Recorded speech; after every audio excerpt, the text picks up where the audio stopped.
Mm-hmm. Mm-hmm. People can hear us talking, by the way. Okay, here we go. To steal information from the prisoner, they manipulate his mind. So this is your wonder drug? Yes. His mind is now yours. What do you want from it? Why he resigned. I believe that he was going to sell out. I want to know what he had to sell and to whom he was going to sell it. So, I'm for B. She even looks like a spy. A very good one from a long line of spies. Tell him. He'll kill me. I don't believe in you. He'll kill me. Watch this channel for the next exciting adventure of the prisoner. No one will ever see me. I will. I want to know who I'm selling out to.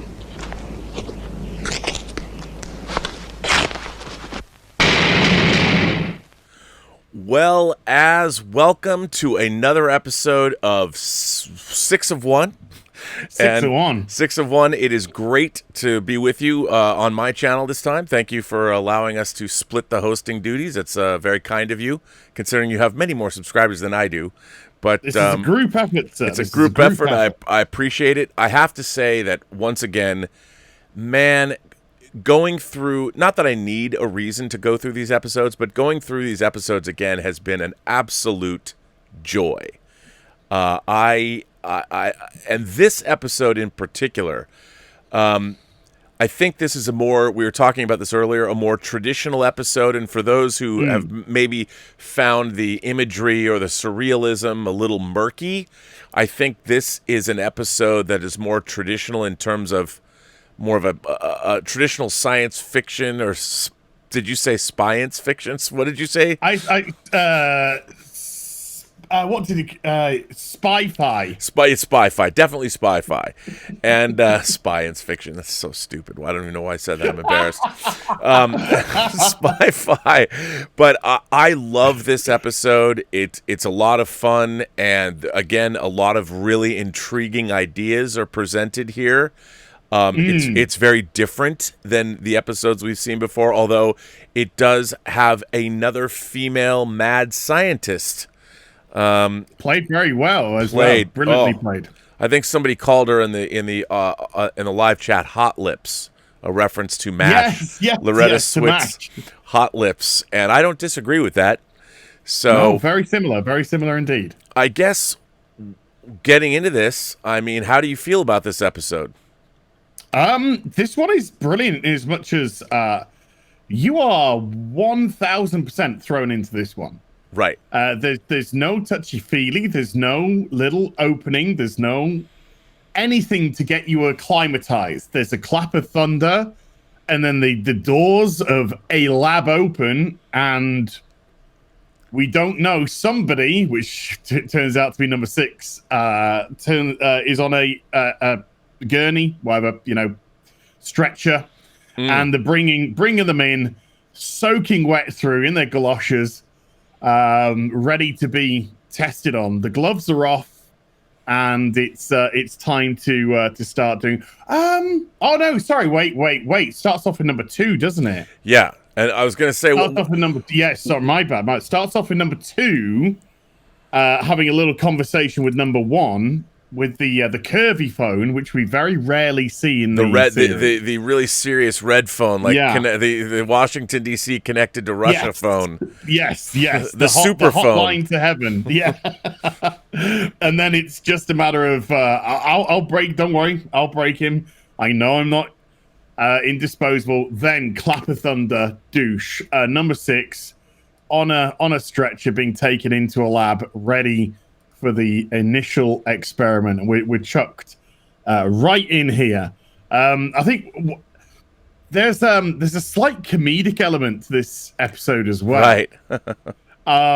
There is the as we're going to discover, there is the this is where the prisoner drugging meme came from. This episode, because in this episode he's drugged left, right, and center. 3 times. 3 times. Yeah, what he does. how he tries to prevent it. He will be drugged, he will be sedated, and he will be dragged into the lab. But this is great because this was all filmed on the MGM stage. No Port Marion. Well, there's one shot. There's a stock shot of him looking up toward the Green Dome. Looking up towards the Green Dome. And speaking of that, we do see the guys playing chess.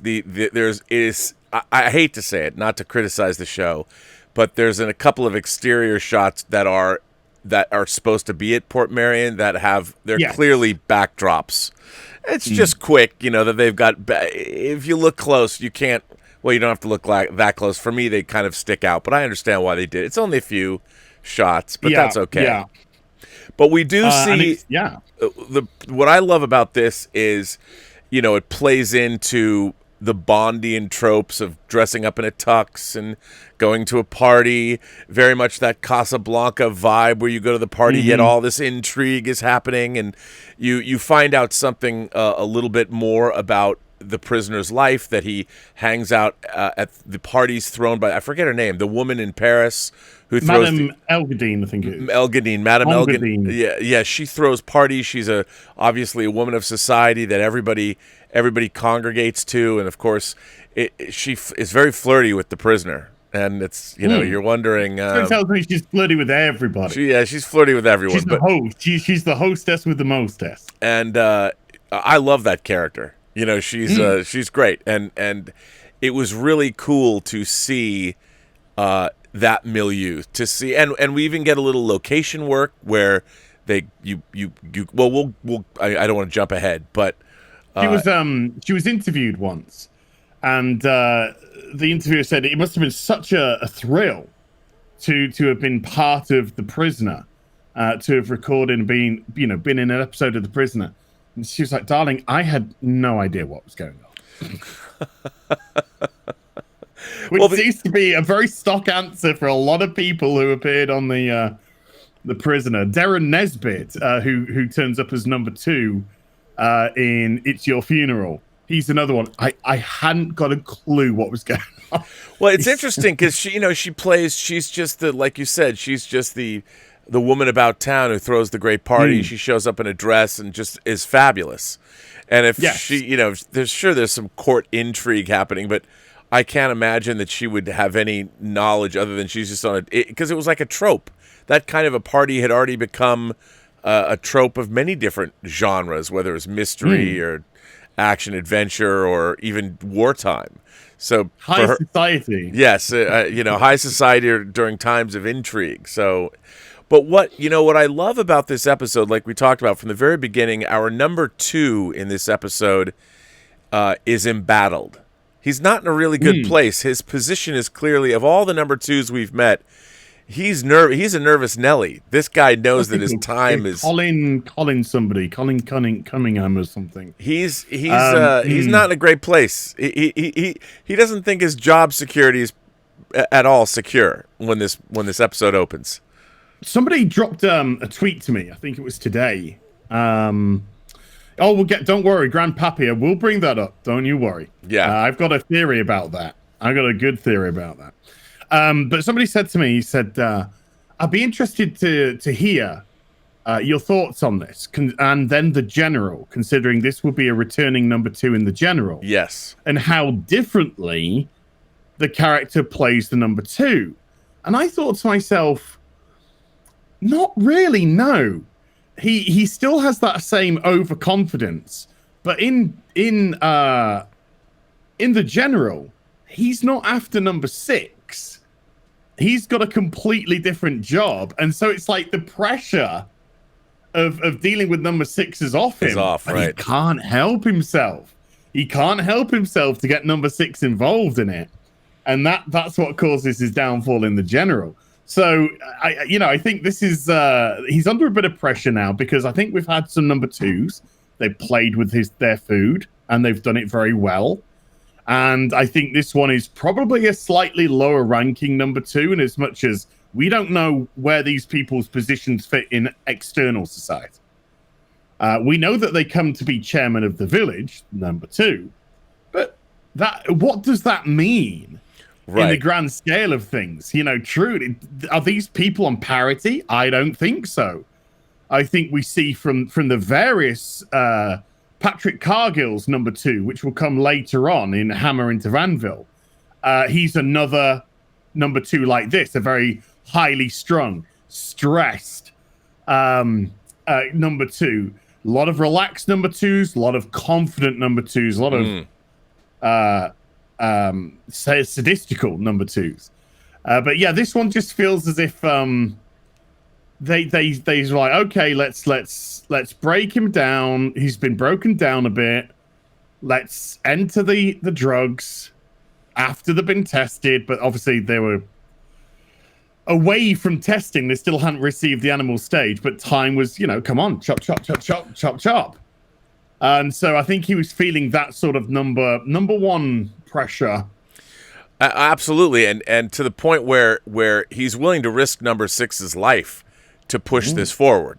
It's like, look, man, we need results right now.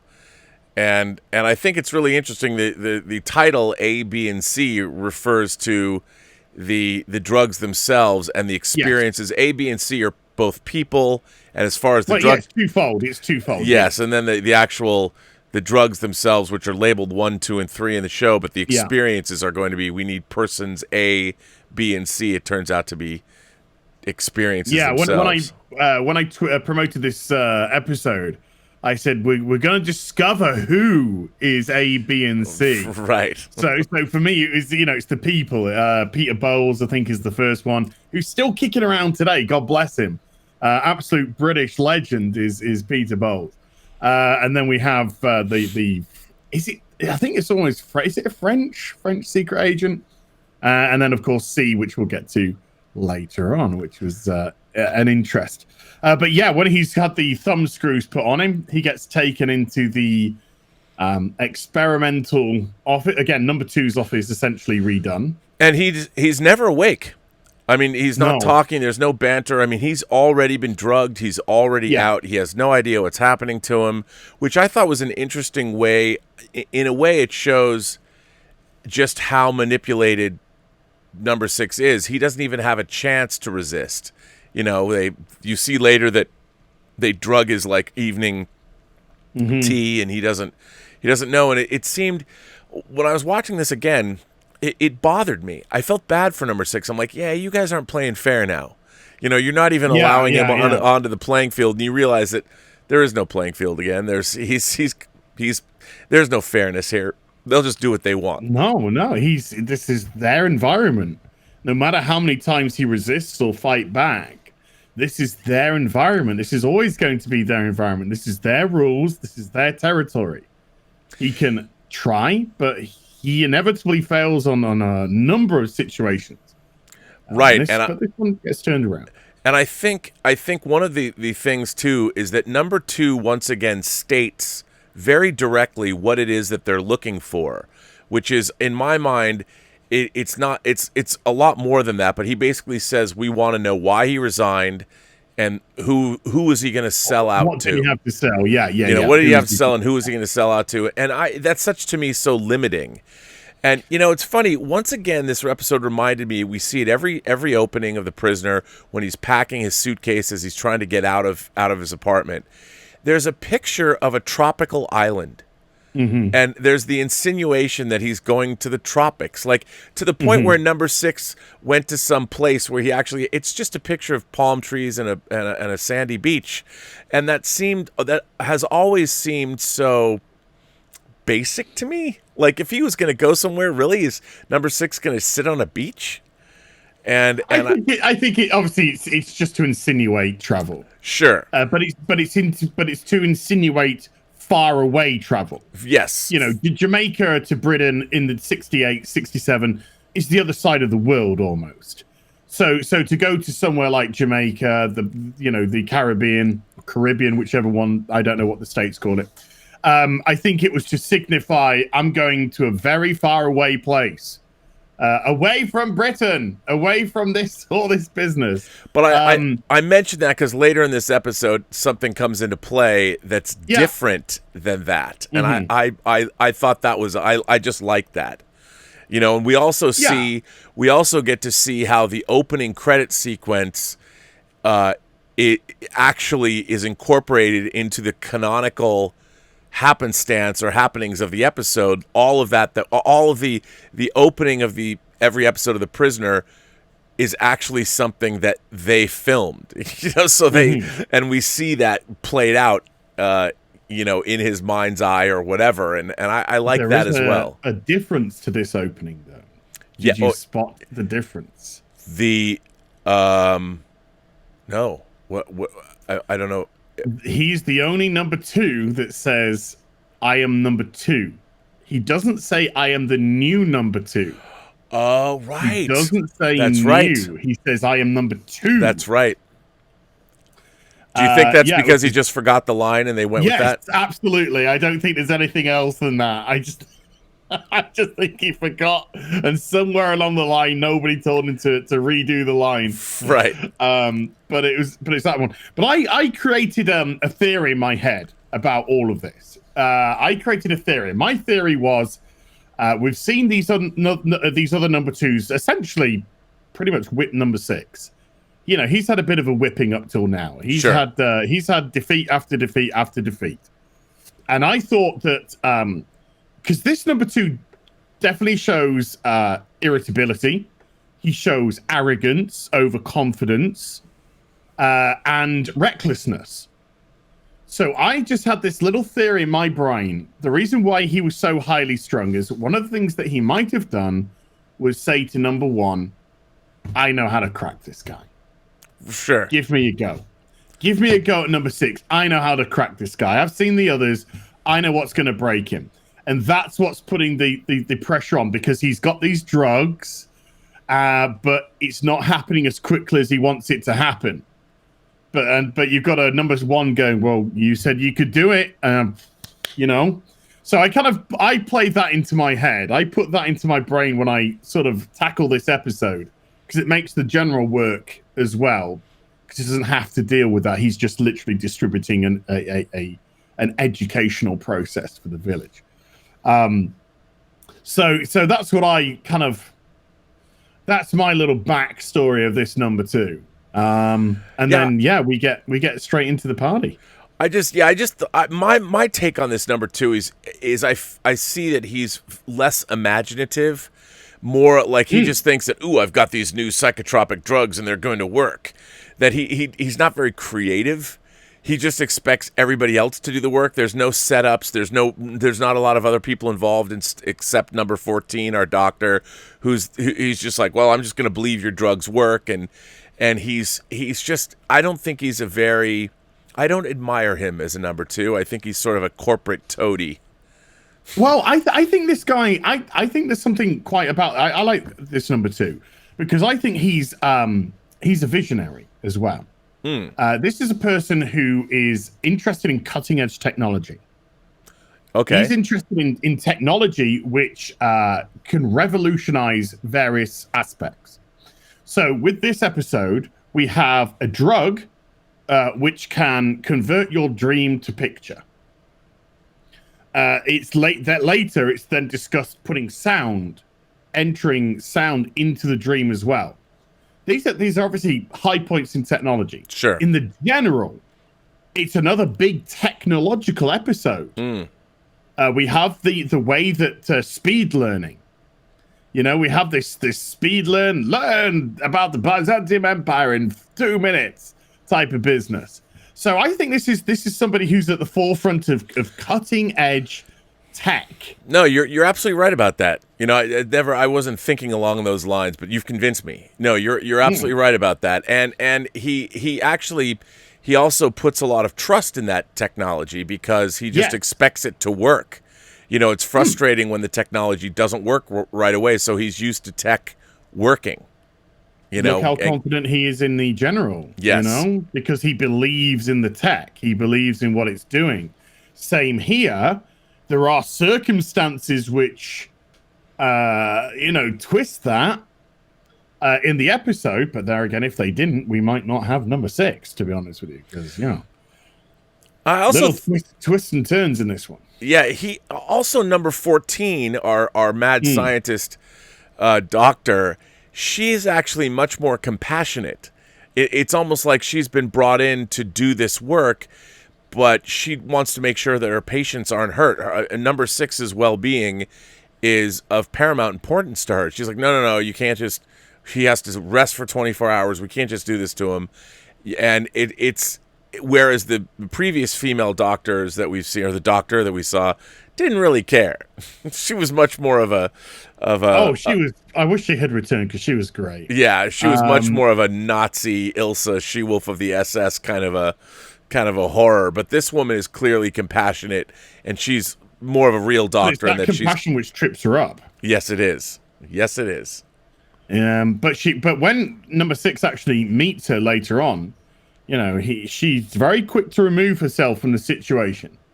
Very quick to remove. So she's not per se compassionate about number 6. She's compassionate about people. Right. But yet patient. Yeah, that's what I mean. She has good doctor-patient, or certainly still has that code of ethics. Well, to some degree, because obviously when you're working for these people, and what we see later on, he forces her to do something that she doesn't really want to do, which results in nearly a tragedy.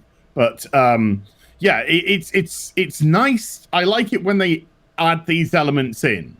We've had the Machiavellian villains, we've had the mustache twirling villains. It's always nice when you get a little bit of an addition of nuance.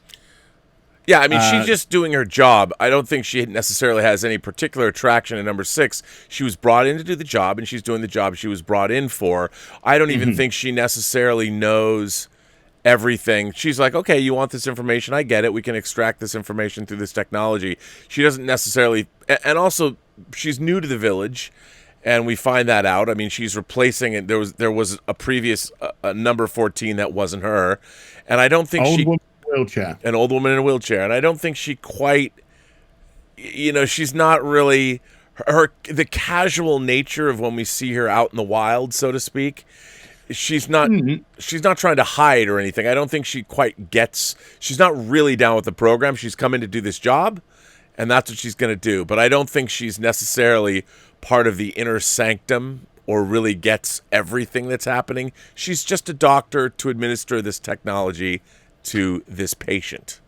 Well, I don't think she's just any doctor. I think to have this sort of level of understanding of technology, she's cutting edge. She always came across to me as a Seltzman-esque character, a Seltzman who appears in Do Not Forsake Me, Oh My Darling, who the village have kept an eye on, who really wanted to. They probably really wanted his tech. Well, that's the thing. His body swapping. So I think she's probably kind of one of these people. Oh, I think she's at the top of her field, and she's probably has been financed all along by these interests that have the village. What I mean to say is, though, she is cutting edge technology. She probably developed this technology, all of that, but I don't think she's completely aware of all of what she's stepped into. No. Yeah, I think it's a kind of need to know. You're going to go to an island. The people here are, there's a person on this island who we need you to do this to. We don't want you to have any contact other than superficial, contact with shopkeepers. They could have told her it's just a wellness place or a spa or something. Yeah. These are people are in need of help, shall we say? That's it. And that's why we might see the empathy with her. Yes. And the compassion with her. That little bit. But obviously she remains... Oh, excuse me, I've got a knock at the door. I have no idea who that is, but I'll leave that one because I'm not expecting anyone. I think it's an element of sorry, it's thrown me a little bit of maybe she's maintaining her professional distance from the situation because she doesn't know these prisoners. No. I mean, she's like, this is a nice place. You know, I'm sitting out there enjoying my newspaper, drinking my coffee, you know, whatever. Could be criminals for all we know. Yeah, she doesn't know. Yeah. So we get our first administration of the drugs, where we have a contraption placed on number 6's head, and they take the folder with A. We see the picture of a very young Peter Bowles in it. And what I love is there's like whether it's a computer disk or whatever it is, they load up the program with that I presumably allows the images to be generated, and the personality, whatever they've got on this person is. I like that. I love the depiction of this tech. You know, that you have to have this. A has a program, you know, and you got to run the program, and it conjures up this character. I thought that was neat.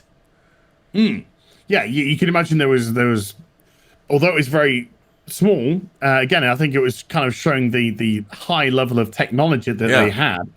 This interfaces with whatever device they have. It translates the personality of that person, or it translates the data plus the image into a person. So it is meant to be cunning. You know, if we saw this today, and it would be like, we would see like green sort of structuring of the character with layers of muscle, then tissue, and then until it's we've created the character. The character is now in the simulation. His brain will be picking him up. But I mean, it's neat because it's like 10 years ago, Christopher Nolan spent $200 million doing the same kind of thing. We're going to insert people into dreams and show it to you writ large on the big screen. But this was a very elegant, interesting way. And I mean, this technology, especially when the show first came out, is pretty mind blowing.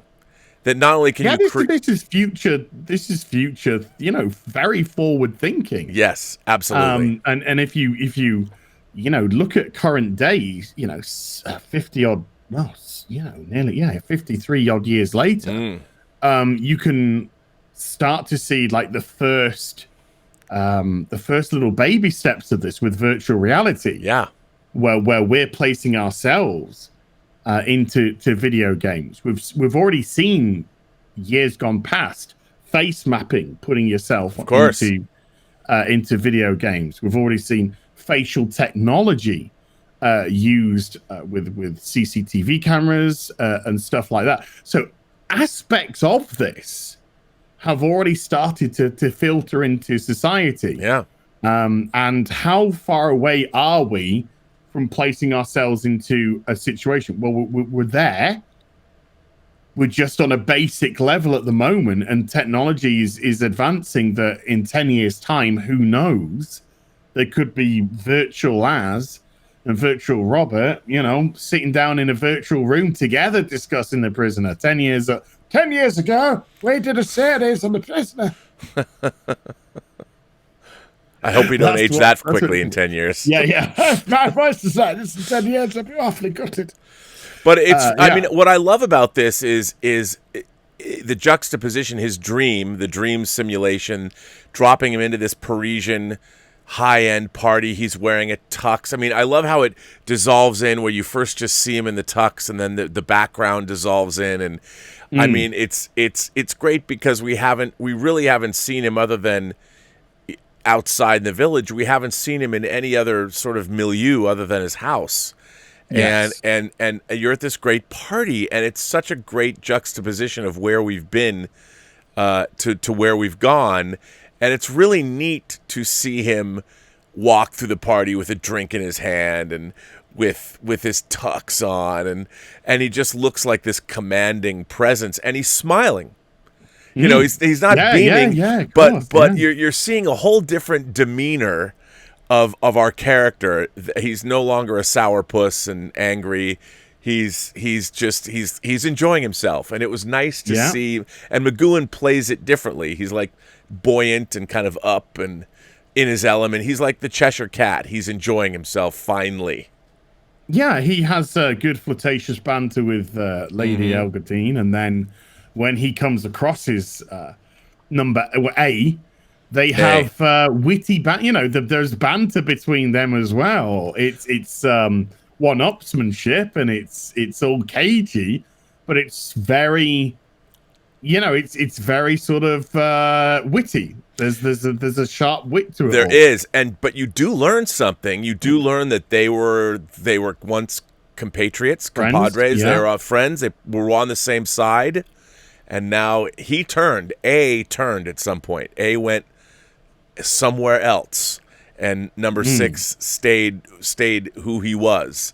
So there is now this animosity, and A is like, "Come on, old boy, join me. Come over to the dark side. You don't need to do this," and it's really again really interesting. And what I love about this is while they're playing, A is playing into this.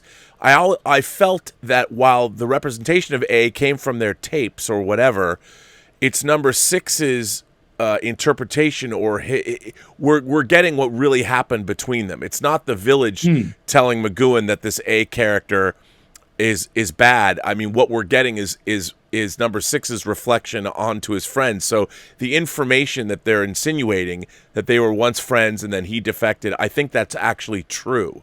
I think that absolutely. It really happened. And I think that's he doesn't know that he's drugged at the moment. Right, absolutely. He's got no idea. I mean, one thing that we briefly missed out is that he wakes up very briefly. He wakes up very briefly, sees the doctor, and she just closes his eyelids before he gets. But isn't that the second time? Isn't that with B? Or I think that's later. I don't think that happens the first time. No, because no, it's the first time, because after because then he goes to number 2 and shows him the singular bruise on the wrist. So if there's one, it means, right. It had to been first time. Because then that's when the next day he says, "How does one converse with somebody they've met in a dream?" Right. So I think I absolutely agree. He doesn't know he's drugged. He doesn't know that this is a trap or a simulation. He thinks it's a dream, but a waking dream, a dream where you got control. So what's going to be coming out of your lips would be true, as best to your knowledge, true. So, but what we have to also understand is number 2 is coming at this from a very single-minded position, which is he's going to sell out. Yeah. So it's not actually even allowing the prisoner to explain. Well, because he's got this singular focus. Yeah, he does have the singular focus, and he says at the beginning, number 2 says there's only 3 people he could sell out to. And there are 3 people that he meets at these parties. That's where we know he can have contact with them. So that's where this whole thing comes from, is that number 2 is, and I think it's, number 2 has made this, I don't know if he got that information from on high, but I got the idea that number 2 and his sort of technological arrogance has figured out that he's made the decision that, well, there's only 3 people. I kind of got the idea that this was he came up with this. This is his plan. No, my plan is there was only 3 people he could have sold out to, and here's why I think so. And then he's implemented all of this. So I don't believe that idea came from on high. I believe it originated with number 2, that these absolutely. 3, that's all part of his plan, which I think is important, because it's number 2 again. He's made the decision to use this technology. He's made the decision to think that he knows how to implement this technology. It's not like they're recreating dreams, just shooting in the dark. There's a very specific dream, a very specific place, and very specific people. And number 2 has said, nope, it's one of these 3 people. I know it. Yeah, because there's a great quip later on when we're in C, without giving anything away, where C's revealed, but C says, there's somebody else. And he's like, there's somebody else? I never knew. And then the doctor very just casually says, we'll call them D. Right. And it's so dry. And this is good. Like I said, there's some great humor. Well, there's even a great moment where someone's going to introduce, hey, this is, and then they get cut off, so you don't hear the name of who number 6 is, which I always like. Yeah, it's great. John Drake. Yeah, but it feels like John Drake, you know? Well, this is a very John Drake dream. Yeah. If you've watched Danger Man, then he plays it very much like John Drake. Yes. And so in that regard, it's a wonderful little nod. Of course, we don't need to have to go back through all that gubbins on whether it is or it isn't, because it is. It's a great way to sort of reintroduce the character to his character. Right. and I did like that. I'm sure McGoohan had a bit of fun with it. McGoohan removes himself from the situation. He removes himself from A, and number 2 starts to panic because he's like, no, because it's a dream, they can force the issue. Right. So they literally just moved A to the door, ready for when number 6 went through. Come with me, Mm-hmm. We're gonna get the gubbins out of you. We're gonna get the details out of you, and then take him to some. Well, looks like some castle. Yeah, but again, a great location. We don't see much of it, but it's not Port Marion. It's not his house. No. It gives a little bit more scope. It's not just the dream at the party. They've taken him somewhere, which I thought was great. Which happens again later. They take him somewhere else, and it just opened up this episode and made it that much more fun to watch. It's that much more intriguing. And we get a nice little fist fight. Great fist fight. And then there's the henchman has his gun pointed at number 6, and he's just like, you don't want to shoot me. And he's like, just kind of thinks for a second, then he flips the gun around because he realizes, we can't shoot him. We need the information from him. So he flips the gun around to try and knock him on the noggin with it. But number 6 is a bit too wise, a bit too good in this instance, and manages to take them both out. And then little Bond, great. tighten up with the bow tie, and then be seeing you. He says be seeing you as well, doesn't he? But he doesn't give us the. It's just just be seeing you. Yeah. And walks off, and that's the that's that one over. And I do love the reaction where number 2 is like, it's not that guy. He's frustrated. Yeah. It's the first time. Well, maybe number 2 doesn't know as much as he thinks he does, because he was so convinced. Which I like. I like that this plan is unraveling. The 3 strikes and you're out, which is I like. This is strike 1 for number 2.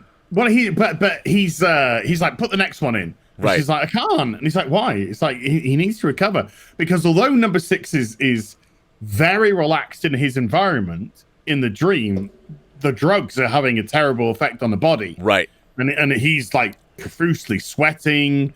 He lets out like, so he's there's clearly horrible things going on. And so she's like, no, he needs 24 hours to recover before we can administer these. This is very powerful drugs. And then when he wakes up the next day, he's in an awful state. He's like groggy and sluggish. And can you imagine? It's probably like being really hungover, but he's probably thinking to himself, wait a minute, what did I have to drink last night? He doesn't know. Why do I feel like this? Why do I feel this way? And then he opens the door to maybe get a bit of fresh air, sees number 14 buying some flowers, and then recognizes her because his eyes just briefly open for that moment before she closed them again. And then he looks at the wrist because she was injecting him when he woke up. Looks at the wrist, bruise on the wrist. So then he gets dressed and he heads to number 2. And which is really, there's another great scene where you see number 2 and then he gets the call that number 6 has come to see him. And number 2 is like, really? Oh, sorry, we forgot the scene where he goes to speak to number 14. Well, yeah, right, absolutely. Yeah. So sorry, he goes to, before he gets dressed, then he goes and follows number 14 to the old folks home where it must be the cafe. It's a cafe. Yeah. But I think they were actually at the old folks home set. Well, yeah, cafe. They do. That's where you see one of the backdrops, like where they're outside. Yeah. You've got the there's 2 different backdrops. One that has more of the Portmeirion in the distance, and it's clearly just a flat, like a picture they've taken and blown it up. And the same with like the old folks home. Both of those were flats. Yeah. So and then that's where he says, how does one introduce themselves to somebody that they've met in a dream? Right, exactly. And she's like, normally I'm a social animal, and he's sort of like 6. Yeah. Normally I'm a social animal, number 6, but I don't have time for this. It's great because you also realize then that she's just you're a patient and you're not supposed to know you're a patient for whatever reason, but she doesn't know. She really doesn't know who he is. I mean, she's just doing a job. Yes. And then he said, I can't remember exactly what he says.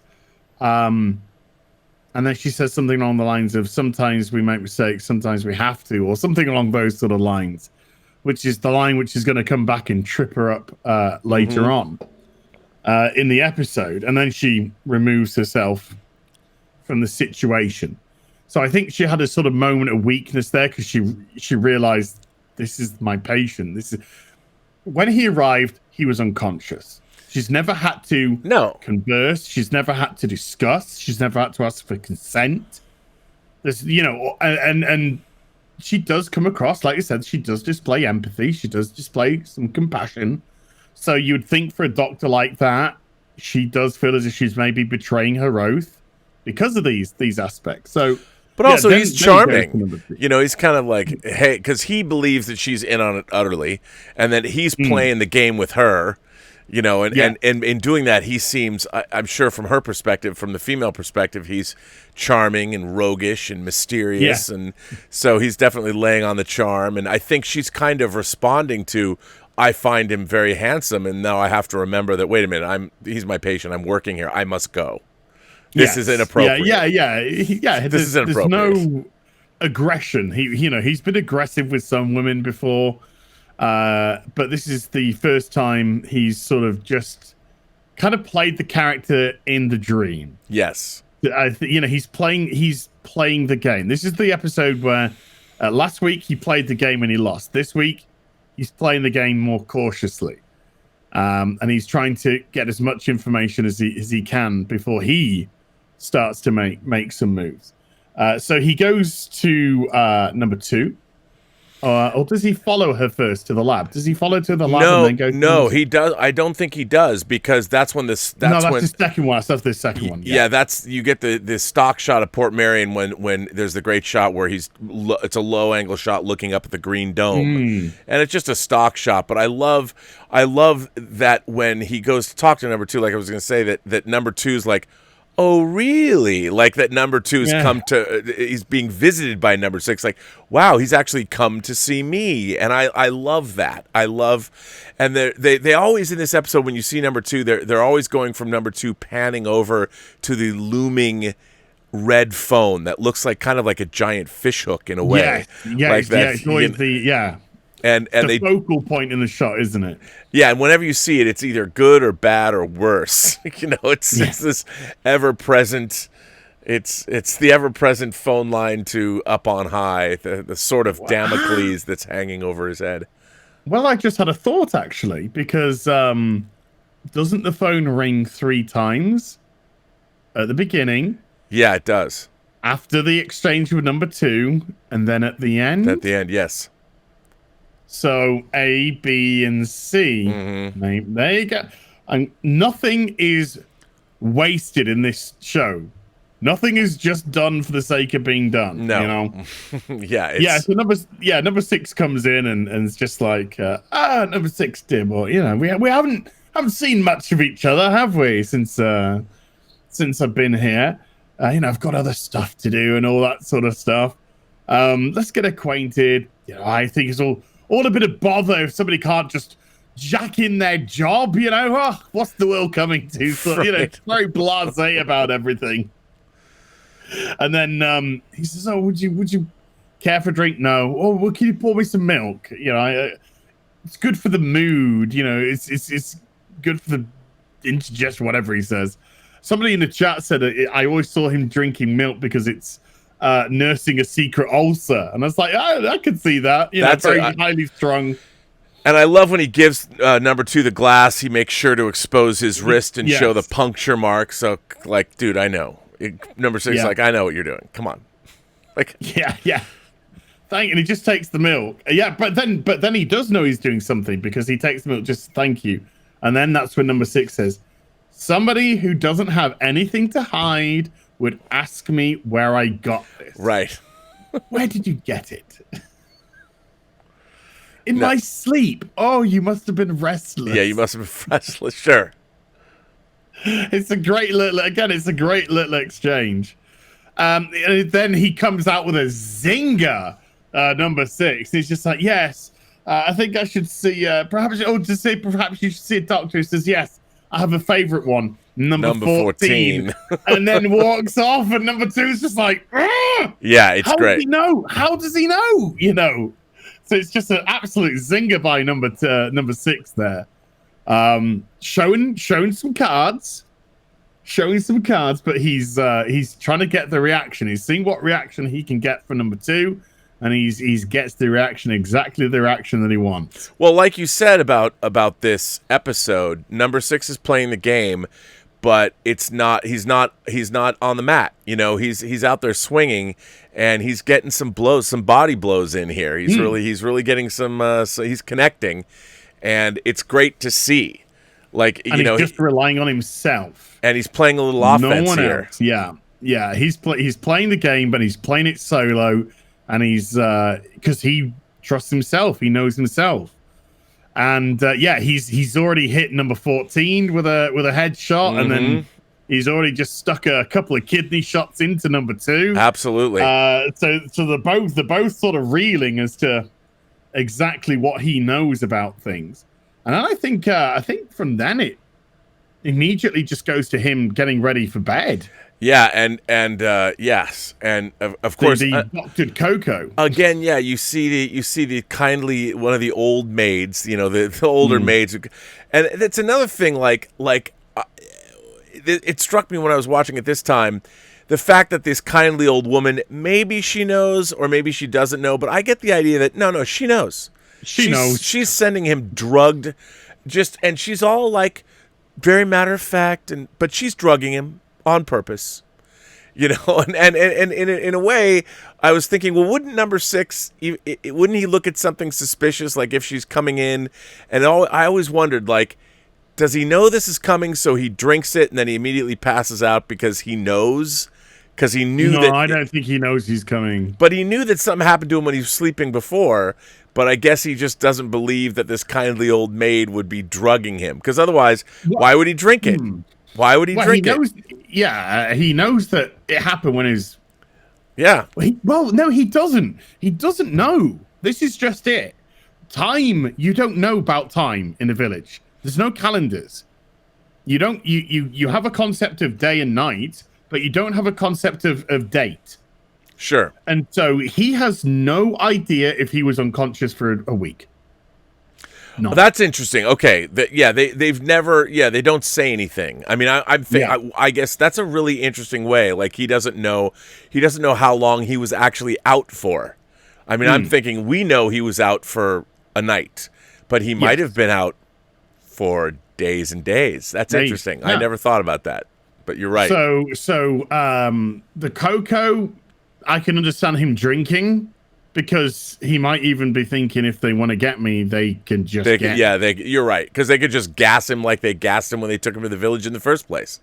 Yes. You know, he doesn't know. I think the only reason when it gets to C that he leaves the Coco is that he was fully aware this time that was what knocked him out. Right. And so that was the reason why he purposely avoided the Coco on night 3. Because he took the sip and then he was, immediately was just like, whoa. Yeah. Then it fell on the floor, then he fell. But when he woke up, the cup was on the side table. Right. So there was little things that number 6 again could piece together. It had to be the Coco because I dropped the Coco. The Coco's back there and it's fine. So he can put these. We'll get to it later, but one of the best things about this episode is the fact that it doesn't rely on exposition. No. It just relies on you, the show, treating you like an intelligent adult. So you don't need number 6 to explain everything, like you would today. Right. Today, you would have them explain everything. Oh, I woke up. It was the cocoa. It must have been the cocoa. I distinctly remember putting it down, and then it fell on the floor. But when I woke up the next day, it was there on the table.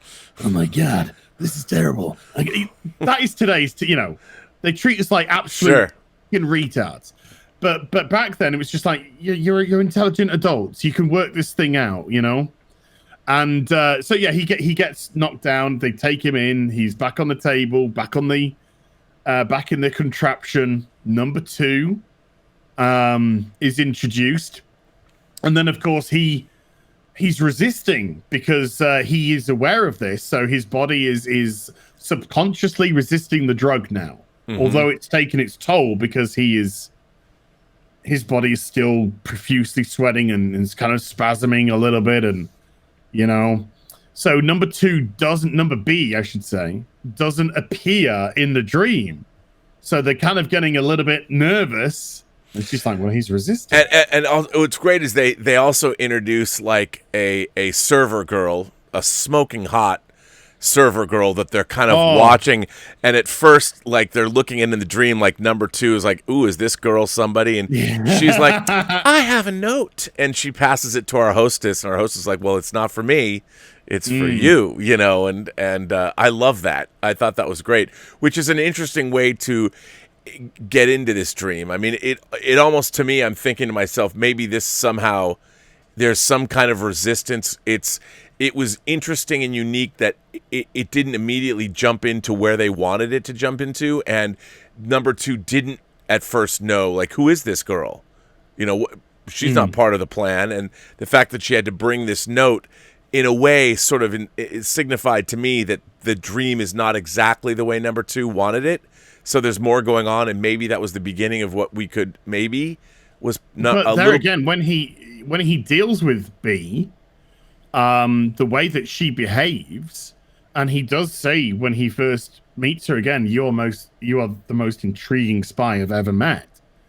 And so the reason why she didn't appear is the first A was blunt and obvious. Right. That was their character. They were greedy, and they had no shame. When it came, number 6 has resigned. Let's see if he's up for sale. Very blunt, very brash, very crude. This wasn't a crude spy. This is the way that they behaved. So I can see it actually being part of the plan, but them not understanding it because it was from his perspective. Right. And therefore from what he knew about her. So while he's expecting just the instant, appearance of this person and immediate dialogue, that's not necessarily how this one was going to play out. But yes, that maid was smoking hot. But it is delicious. Yeah. It is sort of interesting. I mean, it's not like she whisks him away. I mean, what's great is there's a little bit of banter with the hostess when the hostess knows, you've been called over to the topiary maze or whatever, and she's thinking, go have fun, like literally she's like, they're gonna go get it on at the party or whatever, and I love that. And I thought that was a lot of fun. Again, there's a lot of, they didn't have to do that, but by adding that little character banter, it just makes the episode better. It gives the hostess more of a character. Like, okay, I don't mind if you're gonna go see one of my guests. I always had the particularly when you get into C, when we get a little bit psychotropic, right? But I always thought that the parties were meant to signify, signify high society. But I always felt that these parties were a little bit of anything goes. Oh, absolutely. A little bit of je ne sais quoi. Yeah, there's a lot of hanky-panky going on in the rooms, and Yeah, she a little bit encourages of that. this, a little bit of that. She encourages that. Absolutely. This is why you're here. I mean, This is why you're here. she goes to those Have eyes fun. wide shut parties when she's not hosting parties at her own house. Sure. She knows that Fidelio is this. She'll get into that party too. But yeah, if she goes into the study and there's business going on, then she might say, "Darling, please, yes, this is a bedroom." Type of business. But there's sort of a kind of laissez-faire attitude going, a bit of free trade going on in that French. We're all adults French here. environment. Yeah, we understand each other's appetites. Exactly. We understand what we need. And so he goes off and he meets B, and she's very relaxed. She's very charismatic. But it's interesting that there's this table there. You go out and there's like this refined. She's waiting there with the table, which I thought was interesting because you think the hostess has set you up to believe something else is happening, but when you see the table, it's like, oh, that's we're talking about 1967 primetime television here, right? And so I think we were looking at innuendo and insinuation. So whereas the adults would be like, there's a little bit of how's your father possibly going on potentially. Obviously, you can't show that there would be anything that would dare insinuate sexual activity. But I did like the fact that from a dream state, that going into this outdoor location, and I mean, sure, there could have been tables and chairs out there, but there's only one table, and there is kind of an element of surrealism there in that you're now you're outside, and I liked that. I mean, I thought it was great because then, of course, soon after you see A show up in this dream and his henchman, and it becomes, I thought that was surprising. Like, you're not just dealing with B, you're now dealing with A and B. You're dealing with A wasn't there, but his henchmen were. Right. Yeah, and but it brought back. They were using information they had because that information is you could argue that information has already been fed in, fed into the system. So now they can compound A and B, which I liked. Yeah. I mean, I thought that was so the threat becomes exponentially larger or different. Yes, it's the classic raising the stakes. Yes. It's not, you're not just dealing with A, B, and C. You now A's happened, B's introduced. Now you got A and B in the potential equation. And then you have number two being frustrated because, again, with the banter that's happening between he's like, well, why can't we just get to it? And he doesn't want to deal with, so he asks our doctor, well, number 14, well, can't you do something? Can't you make this go a little faster? Like, I don't need this. I don't need this. This preamble, and then something really interesting happens. How she would behave, right? She's like, I don't need. She clearly doesn't. She knows not to push him. She clearly understands that this is a person who will reveal himself in if he does ever at the time that he so chooses. Absolutely. So there's no point in even pushing the issue. So let's dance. Baby, let's dance. So that's when they come up with the idea of, well, if we can feed imagery into the brain, then why can't we feed audio? And then what I thought was, I love it when they did this, was when they actually had the discussion. Well, what if it's your voice that comes through the microphone and not hers? And it's just like, well, if it's my voice that comes through the microphone, then it's going to shock him. And that shock will likely wake him up, and we're done. The experiment's over. Yeah. So there's a risk element, but I'm glad. But it's really interesting that they decided to cover that base, And I think it adds a little bit of authenticity to the project. It adds a little bit of risk for number 2. The risk pays off, but I think they. We're meant to show kind of like the recklessness of number 2. Right, because there's a person that needs results quick. And our doctor, number 14, doesn't know the personality necessarily of B, doesn't know how she's going to respond. And I think in a way that was also another tell that moves the plot along. So number 6 in this dream state knows that, okay, this character is not acting the way she normally would act. She's not. Once number 14 is speaking through her, number 6 is like, all right, this isn't right. I know something's up. But you, who are you? You're not who you say you are. Yeah. You notice a change in her personality. Yeah. Suddenly, this calm, relaxed woman has become weak, agitated, scared, and so number 6 is and desperate too. Yeah, she's suddenly they're very desperate. They're gonna kill me. I thought you didn't care. I do. They're trying to barter for information. They want information. They let me off if you give me something. And then he realized, this isn't what this person would do. This is not her. Number 6 is like, we're done here. But you're not who I think you are. Yeah. And he's out. And again, I do like, I mean, in a way, I love that scene when he starts asking her, who are you? You're not, the idea that he's good about, he can sniff that out so quickly. But it's again, who is number 1? The whole idea of who are you? Again, it's brought up throughout the whole series. What's really going on here? Layers upon layers upon layers, and he sees it immediately. He understands this manipulation is he's not a dupe.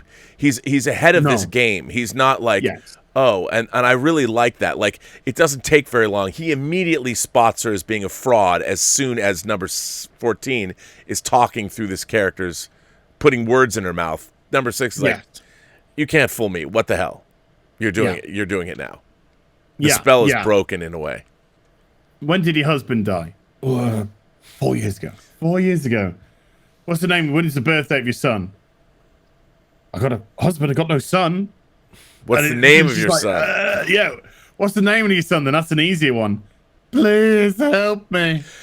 And I love the fact that number 2 is frantically looking back at her file, at B's file. Like, wait a minute, it's not here. Like, he's that lame. Like if he was smart, he would know all of these things already. He would have gone through the dossiers. He'd know his information. Yeah, it shows a recklessness, and it shows an overconfidence in the technology. Yes, which ultimately is the downfall of this number 2. And he just didn't do the work. He didn't do the work. He didn't plan for every contingency, which is great. It's great because I like this is the number 2 showing weakness for the first time in this very specific order that we're doing it. I think this works because this gives number 6 the confidence going forward that he can take his defeats because he knows that he can get his victories. Right. So he wakes up the next day absolutely buggered. Then he quickly looks at the wrist. Well, notices the mug is back on the table. Looks at his wrist, 2 puncture wounds. So that's when he goes following a number 14. The set which is used again for Times of Big Ben. Yeah. Okay, it's 1967. Fine. We'll and they can't always film in Port Marion. Fine. Okay. It was a tourist destination that was open while they were filming. We get it. Okay, we get it. So he follows her to the laboratory. Finds a very large external vent, perfect size for a human being. Goes down the shaft. She's mucking about in the lab, and he's just about to take the grill off the vent so he can go in, and the door opens, so he stops, and then she goes past, and then he comes back down, knocks the grill out, goes into the laboratory, and this is one of my favorite bits of the whole episode because doesn't say a word.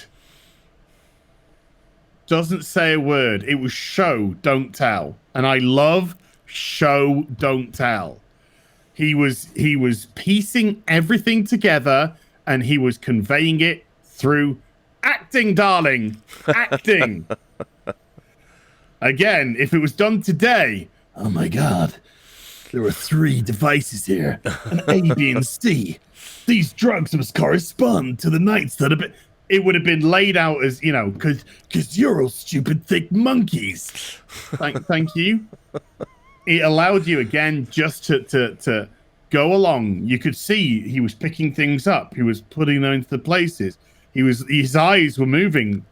His brain was thinking. He was looking left. He's thinking. He's trying to pull it from his brain. He's trying to piece things together.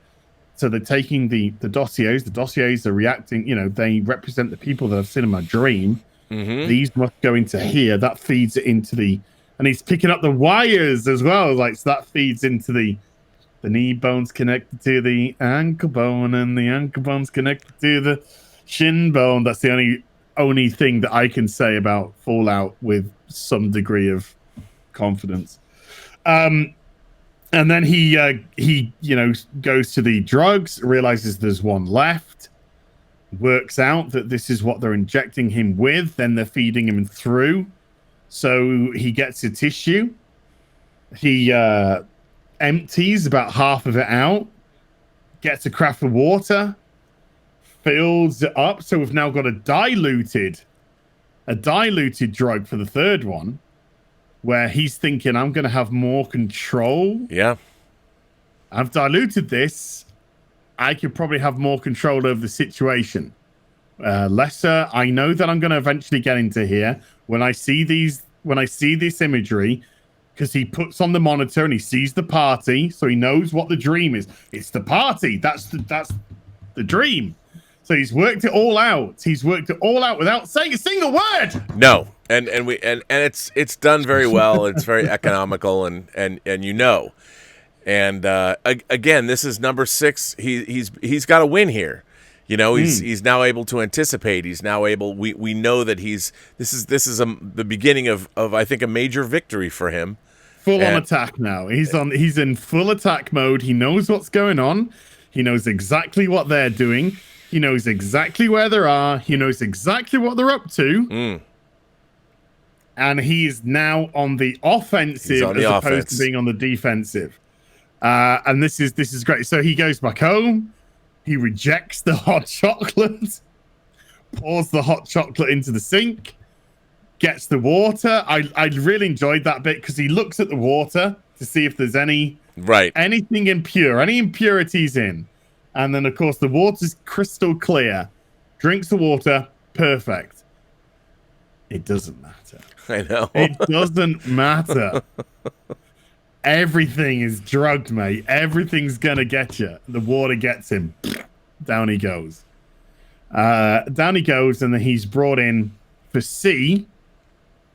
And although he's in control, his body is in terrible danger because of these drugs are insanely powerful. They don't have a picture for C. No. They just know that it was somebody. They keep referring to it as a man. Because 60s, a little bit more, sexist. Just that's the way it is. And so they just constantly refer to it as a man. And they appeared at Madame Engeltein's parties, and that they were in business. They're ready for some business. And so they fed that information in, whatever information they could. And then they go back into the party. Now, because the drugs are clearly absolutely screwing with number 6 now, he goes into the party and he is off his bonds. Yeah. He's off his trolley. I think it's meant to signify to the party environment. It's meant to signify everyone's now drunk. Everyone is, the civility's over. Right. The champagne has been consumed. The dancing, the merriment is happening. This is the party, Well, it's also collapsing too. I mean, it's number 6 is this is all part of his resistance. I mean, the dream now has been compromised by number 6, and I love that. I mean, it's like again in Inception, there's even a piece of music that's Hans Zimmer wrote called "The Dream is Collapsing." That's kind of what's happening here.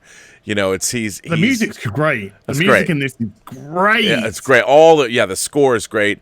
Yeah. And it's terrific. I mean, it's really, this is his resistance. You know, he's breaking free.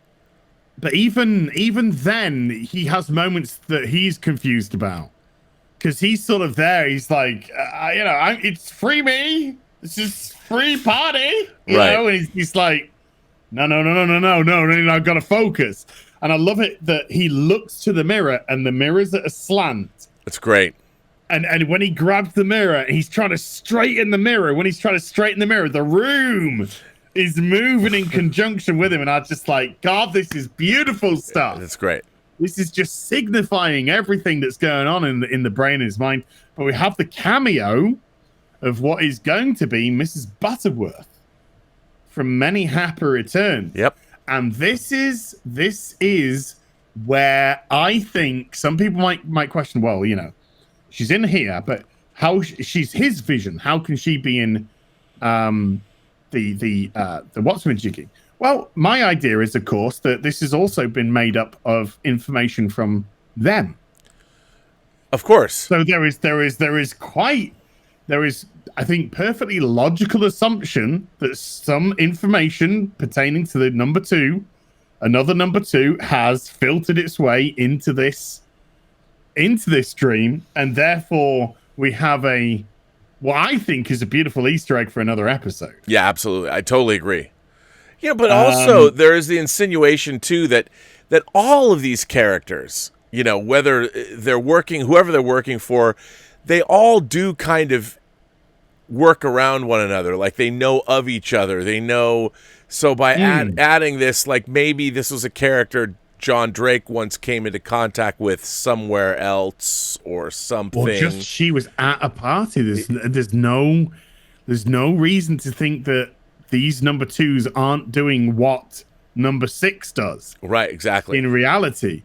And we do know that in Many Happy Returns, Mrs. Butterworth is very kind, very caring, very empathetic to number six, and very generous to number six as well.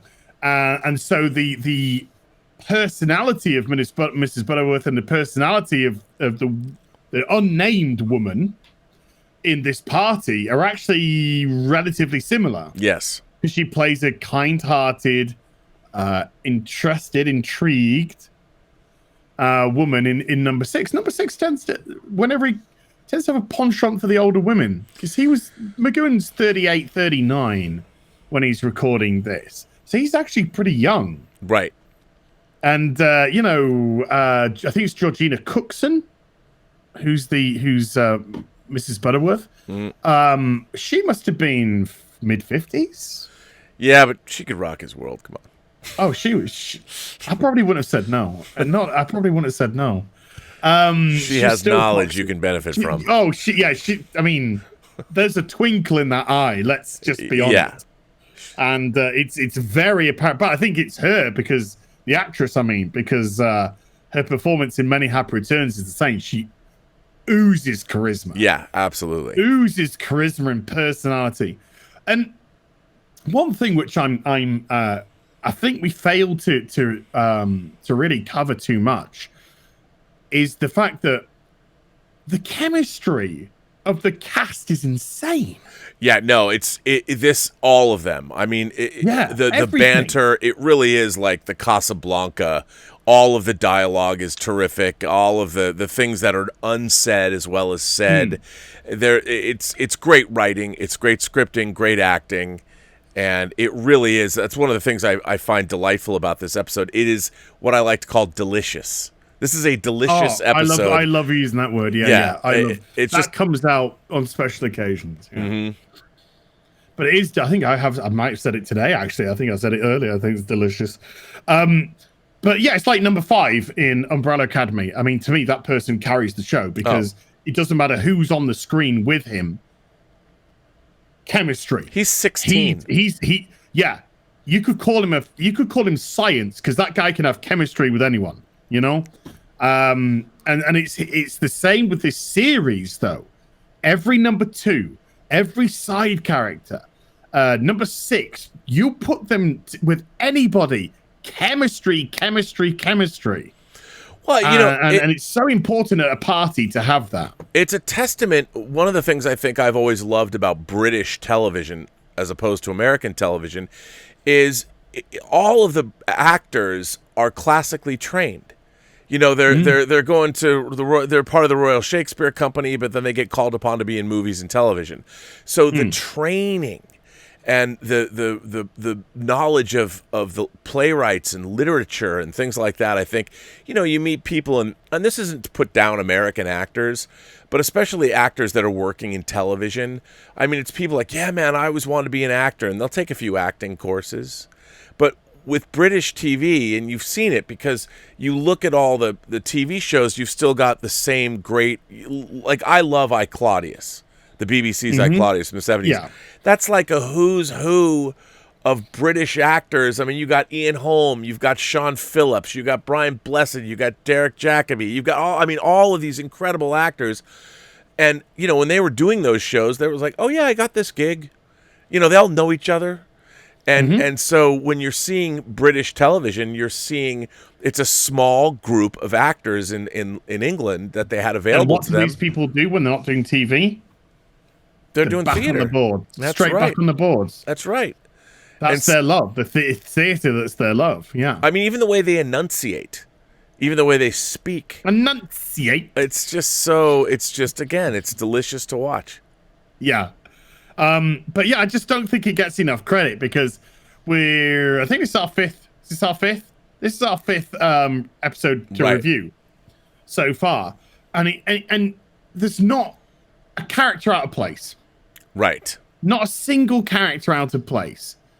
It's almost impossible for this level of chemistry. On TV, you mentioned TV. On TV at the moment, you can't even get couples who've got chemistry. You know, and you're meant to be rocking each other's worlds, and it's like a fridge and a fire. There's nothing. There's nothing that's going to bring you together. One's going to get doused, or one's going to go up in flames. You know, it's insane. But I just, you know, like I said, the throwaway lines, everything, the fact that you can go through a whole scene without saying a word, and everything is laid out perfectly for you. He can have chemistry with bloody scenery. You know, it's incredible. And so yeah, he's back on the operating table. And they've got the party fired up. They don't know who it's going to be. We've had our little cameo from the future Mrs. Butterworth, and then the great shot of him attempting to straighten the mirror. I mean, I see that very much as he sees if he puts the mirror straight, it corrects his world. Yeah, it corrects your world. You know, your world vision, your world view, and so just something like that is just like beautiful imagery to me. Oh, it is. And then he's told by Mrs. Butterworth, hey, you know, if you fancy a bit of a gamble, then should go to the roulette table. Try number 6. Got a feeling it's your lucky number. It's just like little things like that. And now it's just going, come on, he's playing with them now. It's so good. He's absolutely playing with his food here. He's drawing them in. And when I say drawing them in, he's drawing number 2 in. He's drawing number 2 in now. And he's just playing with his food. Goes to the roulette table, puts the diamond earring on number 6. Number 6 comes in. Six noir comes in. And then the earring gets taken away. And a big, thick, old school key he gets put in its place. Takes the key. And then Madame Elgadine comes and she's got her key. And she's C. She is C. And then number 2 has a great line because he's just like, I all along never realized it. We'll have to bring her in. And it's just like, I love it. That's the mentality. It's the mentality. Bring her in. Bring her in.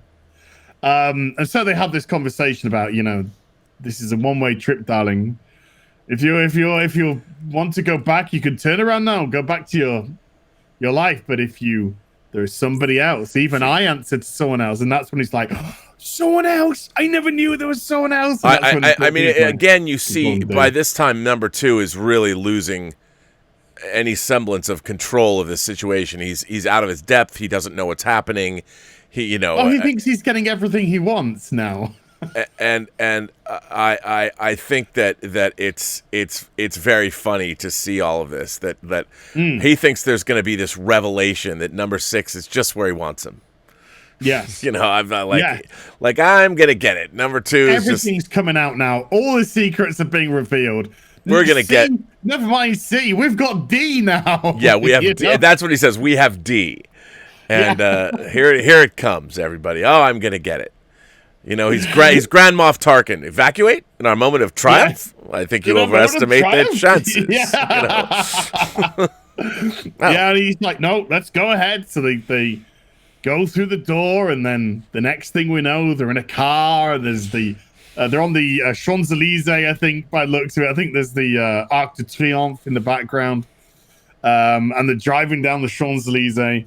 And they're going to, she drops him off at another castle. Right.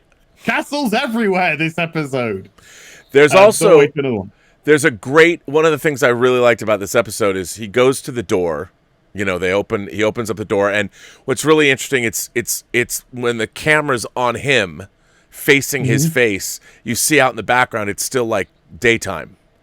And then the reverse, when you're looking behind him into the doors, it's nighttime. Nighttime. And I really love that. I was like, that's cool. They didn't have to do that, but I thought it was great that they did. No, I missed that. I'll have to have a little look at that. And then he's almost in like a deserted street. Yeah, like almost he's going to a showdown, like a Spanish town or something, almost like a gunfighter walking into, it's high noon at the OK Corral, but it's high noon in the middle of his town or something. And then hear this mysterious voice and in the background. Yeah, like, but what I love, again, the extra added element of surrealism when D or whomever, this person is revealed, and their faces, they're literally wearing a black fabric mask over their face, and they've got like a cape on, and I mean they look almost like a supervillain. The glasses underneath. You can even tell they got glasses underneath. It's hilarious. Yeah, it's hilarious. Cape on with red trim inside, of course. Red lining, silk to the cape. Yeah, classic Mysterio Man type of look. How you'd imagine something in the 40s. Right. A pulp character in the 40s with holding a gun. It's Mysterio Man. Yeah, right. What it lies underneath his socking type of business. And they have this little, again, back and forth, where he's just like, people who don't show themselves are cowards. It's great. So he comes out. He's essentially calling number 2 a coward because, of course, he's doing all this without confronting number 6. This to me was his way of calling number 2 a coward. Right. Because he's been drugged. As they've established, they haven't had any contact, very little contact when he's been in the village. So number 6 views him as a coward. This guy's used cowardly tactics. All the other number 2s have been up in his face. Oh, they make no bones about the games that they're playing. That's and in a way, I mean, this number 2 has been cowardly, like let's drug him in the middle of the night. They don't even take responsibility themselves. It's like, let's have the maid drug my drink or my water supply or whatever. So I like that because it's his way, because he might not get the opportunity, of course, because number 2 might be gone when he wakes up. Yeah. So it's his chance to say, hey, you're a coward. You're a coward by the way that you've been behaving. You're a coward at the way that you've done this. You hide in shadows. Mm-hmm. You don't reveal yourself So I thought this was a beautiful way of insulting number 2. Completely. Fantastic. And then he's like, when he comes out of the shadows and then he tries to take the mask off, he's just like, no. And he's just like, I have to know everything. I have to, it doesn't matter. And it's just like, it matters to them. It's just like, them? Oh, you're not alone? And then he reveals, of course, no, they need to see. Yeah, they the need ones to know. who are watching, they need to know. And so he rips off the stocking, turns him around, and it's number 2. It's a great moment. It's a great moment because I love the reaction of number 2 watching himself being revealed. Yeah, it's so great. And even number 13 is like, oh yeah, they're completely they're shocked. And this is where the episode gets even more interesting when you're seeing them watching this, but then the when number 6 starts making his way, now that number 2's been revealed, to the lab, they're wondering, is number 6 gonna walk through the door?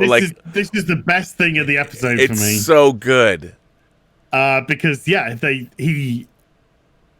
when he reveals number 2, and they're all shocked, and number 6 is like, I of course knew. He goes back to the door, and when he opens the door, instead of being outside, it's the village. Yep. And he walks through, and they're all like, fuck, bugger, and all that sort of stuff. And then they look back to the screen, and they realize that he's walking. And he's walking to the lab. And so they start watching again. And then he goes through the front entrance of the lab, walks down the corridor, and then the door to the lab opens. They both turn to the door of the lab. It's a dream. Yeah, it's so great. What's reality and fantasy? But we as viewers are also put in the position of 14 and 2. Like, we wonder, wait a minute. Yeah. And it's a great and there's that one cutaway where they're both looking at the door, and we as viewers are expecting that door to open.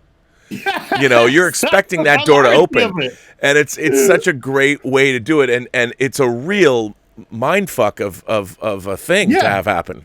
Because of course it doesn't open, because he's there. He's there already. We're all like, what? Yeah, but it's a great... That is my favorite bit of the episode. Yeah, I mean, I always wonder, because things like The Twilight Zone and Outer Limits and classic Star Trek and The Prisoner, these were all shows that were in the 60s that were setting up these kinds of tropes. And I was wonder, what was that like for the audiences who just watched this for the first time? What were they thinking? Was it mind-blowing for them that weren't used to dreams within dreams? And what did they think of this? Because even watching it again today, when they do that cutaway, it's basically number 2's and number 14's point of view to the lab door. Yeah, they both turn it simultaneously. They both turn, and you expect it, I literally got up and was like, I wonder if the door's going to open, every time but it was really, it worked really well. That is incredible. That is incredible. I remember first time I watched this episode, 92. First time I watched this episode, and when I thought the door was going to open. And I was just like, but if the door opens, who's going to come through the door? But I was like, the door's going to open, and then the door opens on the screen, but of course it doesn't open there because it's all a dream. Right. And so you're just like, okay, this is so good. Then he walks into the lab, and they're both there in the dream. Right. Because he knows everything. He's seen it all. He knows what the game is. And of course, he's got the papers that he's going to sell out with. And he's just like, hey, a deal's a deal. You showed your face. I said I'll give you this if you showed yourself. So here are my papers. So number 2 starts shouting at number 2 at the screen. It's great. Open it, you fool, open it. Yeah, and you think that it's going to be this shocking revelation. Like, maybe this will be the secrets that, and certainly our number 2 is excited, but nope. Nope. Opens it up. Travel brochures. Here's where I was going. And then number 14 is like, he was going on holiday. And then number 6 of the dreams just like, I didn't sell out. That's not why I resigned. Right. And then, again, I just think this is incredible. He just goes to the table and just gets on the table and puts himself into the position that he's in the theater, and then it fades to black, and then his real dream comes, and his real dream is his always resigning, or looped, and it's just, and then number two's like about to throw the thing, and then the hook of death, the red phone, hook of death, and number two realizes, curses, brilliant. Foiled again. And that's number 6's first victory in our playthrough. And Get yes, a and it's a win. resounding victory, I'd say.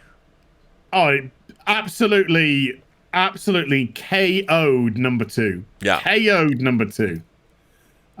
Which I thought was just superb. Absolutely superb. Love this episode. No, I love it too. I love this episode a lot.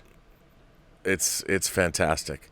And you know, it's interesting because it's different than the other episodes that we've seen so far. Like we talked about, it's a little bit more straightforward, even though it's got the great mind warp at the end, but it's more straightforward in terms of it doesn't rely so heavily on surrealism or allegory or tropes. It is much more, I think, it's accessible to people. There's some classic spy stuff in it. Yeah. But even watching, because one of the beauties about doing this show with you is I can watch these episodes as much as I want. I know. And so, I watch it during the week, and then I'll watch it again. Well, I better refresh myself before the show again. So I watch it again, and there's not an episode like this. There's not an episode of television like this. It's just so cleverly constructed. It's so well done. They know when to speak. They know when to shut up. They know when to let the visuals do the talking. And it's just, again, it's just another mastercraft of an episode. This episode is also lightning paced. Sometimes there's scenes where in The Prisoner where the pacing to me is very up and down. It ebbs and flows. This episode is like a rocket. And it's one of the fastest paced episodes of the show, I think. Yeah, it's a bit like Free for All. Free for All just didn't give a breath. No. This might be quicker than Free for All. Yeah. In as much as it doesn't allow it allows you a couple of breaths like Free for All, and then it's just like, ready? Let's go again. Right. And you're off. Right. So yeah, it's and that's what this is 50 minutes of television, and this goes past in a blink of an eye. Blink of an eye. It's that engrossing, it's that engaging, it's that fun that you lose yourself. Yeah, absolutely. Gosh darn it. It's great stuff. It is awesome. It's delicious. So I'm going to put on my my ridiculous glasses because we have questions. Let's go. Should we jump into that? John sends in a super chat and says, I love Dr. Hot Lips. Yeah. We were commenting very attractive woman, though. She's an attractive woman. She's very attractive. Shane O'Reilly just sent in a super chat. And Gary Walker just sent in a super chat. And so did Scottish Nerd. They'll be phallic unicorns, they will be. A Grand Pappy Fisk sends in a super chat and says, have you seen the Simpsons parody of The Prisoner? Yes. Yeah, I have too. I thought it was, it was. The thing is, though, to me, doing a parody of The Prisoner is kind of like low-hanging fruit. It's not that hard to do. I mean, what hasn't The Simpsons done a parody of? But yeah, it's easy to parody, very hard to create a television show as long-lasting as The Prisoner, and as influential across so many different. I mean, everything from X-Files to Lost, all of it. So influential. Jeffrey Lindenblatt sends in a tip and says, I really enjoy these videos. It's great that you guys are doing a classic show like The Prisoner. Most reviews on YouTube are done with current and more recent shows. Would love you guys to do more classic shows in the future. Invaders, UFO, etc. I'm wearing a UFO, my shadow shirt. I should show it. Your UFO t-shirt, yeah. You know, a lot of people have been asking me about this and I'm like, here's my thought about it.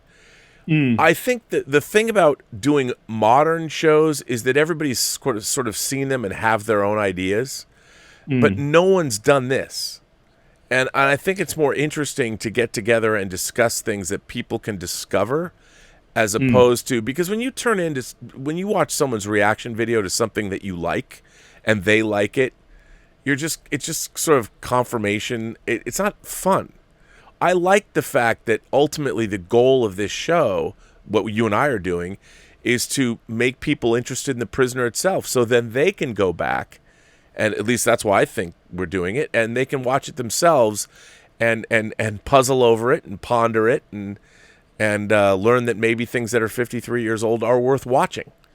And it might broaden their horizons. I mean, I'm not saying that we're going to do that for everybody, but it's kind of what it was that I was hoping to do with this show.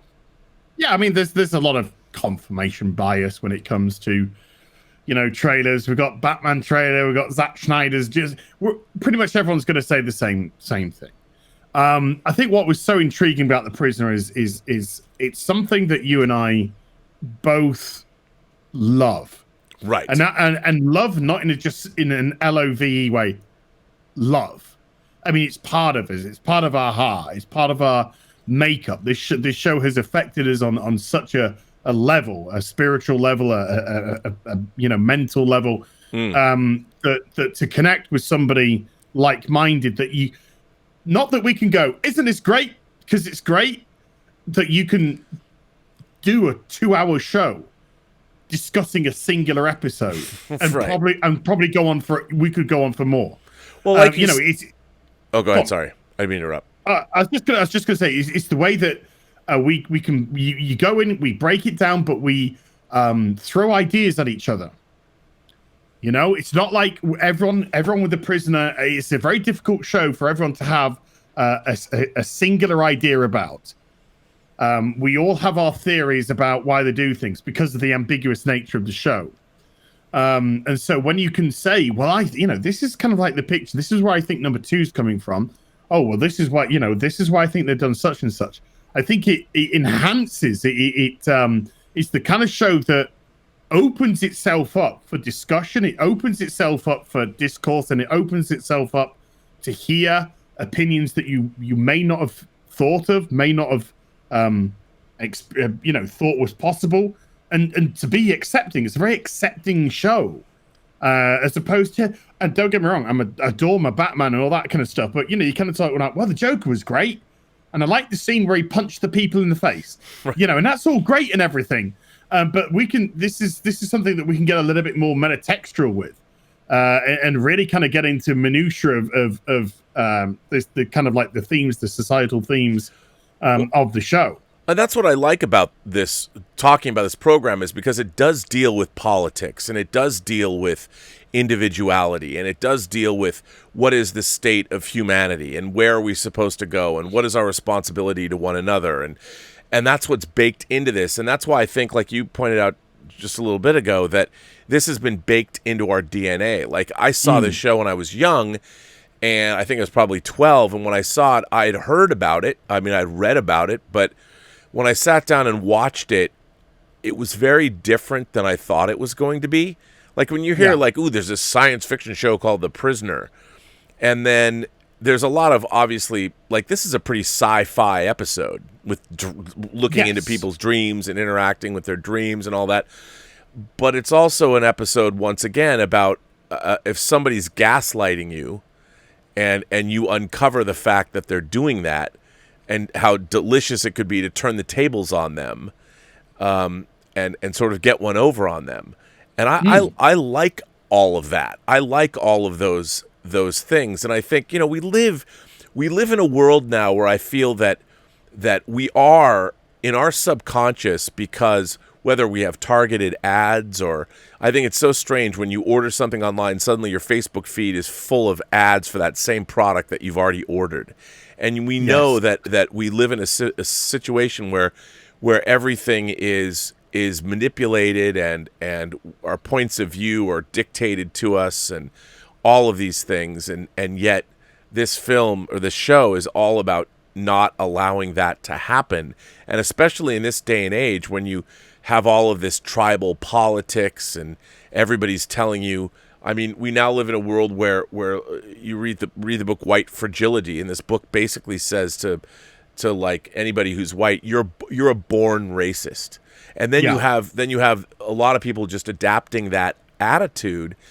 And what's interesting about something like that is immediately it undercuts any credibility that an individual has. And to me, like, no, each human being is unique unto themselves. Yes. And you cannot, no one can say, you can't say every single person is subject to this. Yes. And to me, it's like the only person who would write something like that is somebody who hasn't lived abroad in a country that was not predominantly whatever their color is, their religion, their ethnicity, or whatever. As soon as you live in another country, like when I went to Korea 2 years ago, talking about the way white racism works in the West or whatever, it goes away. Yes. Because then you're in a whole different world where you're not even part of the world. You're just an alien outsider.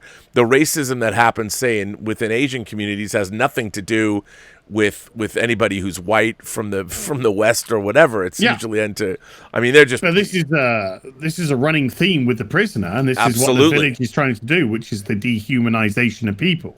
Absolutely. And this is exactly what when you try and tarnish a group of people on such a broad stroke level, you are attempting to dehumanize them. Because when you dehumanize them, that's when you can start shouting that the woman is sat in a restaurant just trying to eat some food with their partner. And that's when you are telling them to essentially do a Nazi salute, because that's what this is. This is a Nazi salute. This is a fascist Nazi salute in current day. So when you get these people who are coming out with these broad stroke philosophies, they are the village. They are number two. They are the people who want to take away your humanity. They're the people who want to dehumanize you. They're the people who want to not accept your individuality. Because if they accept your individuality, then they have to treat you as an individual. They have to treat you as a complex human being with your own motivations, thoughts, desires, feelings. And it's much easier for them not to. Because when you're dehumanized, you can do anything to something that's dehumanized. And we saw that in Germany in the 30s, the rise of fascism there, the scapegoating of not just the Jews, but lots of groups of people. And what's really terrifying to me is once you start playing that tribal politics, violence and using violence as a means of subjugation of the individual it will follow. I mean, we've never seen any kind of a Marxist or socialist regime ever rise up that isn't enforced by violence of some kind. Yes. And we see it now.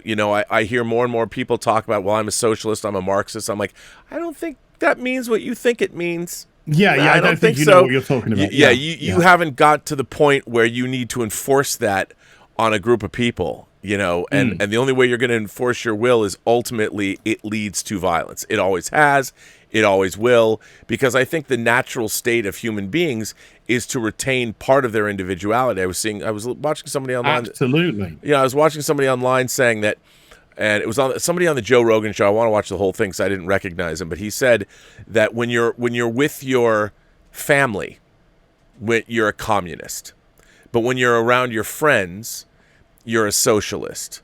But when you go out into the world at large, you become a capitalist. And then when you're dealing with large government and huge groups, then you become a libertarian. And I thought that was really interesting, because I think that tracks. I think that works. And it doesn't work with urbanization, as we discussed before. Sure, you can't because this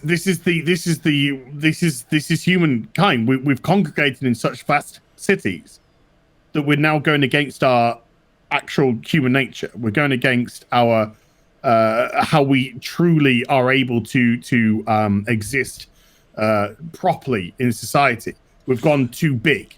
Yeah, we've got and that's what, like, look, I don't think that capitalism is a bad system, but when you get too big, you've got the banks that are being unscrupulous. They're not playing by the rules anymore. They're subjugating, they're destroying the very system that you're supposed to believe in by cheating the system. Greed is destroying the system, and that's what happens when things get too big. There's same with big business, yeah. With big business. All of that, all of that when there's the bastardization or the corruption of these larger systems, and that's what people are really, I think, fighting against. They're just mistakenly believing that we can let's replace our capitalist system with a socialist system, and it's like, nope, because true socialists, that means that you need to throw open. Or a communist system, if you're a Marxist, that means you have to throw open the doors of your house, and everything that's in your house belongs to the community. Yeah, so, that's why I don't buy what they said. I know what they're trying to say. I do too, and it works on a small. Say, but it's not actually the case, because if it was the case, then myself and my family we'd be on parity with each other, because everything would be a shared entity. They're not. I have my wages. My brother has his wages. My sister her wages. My mother, her money.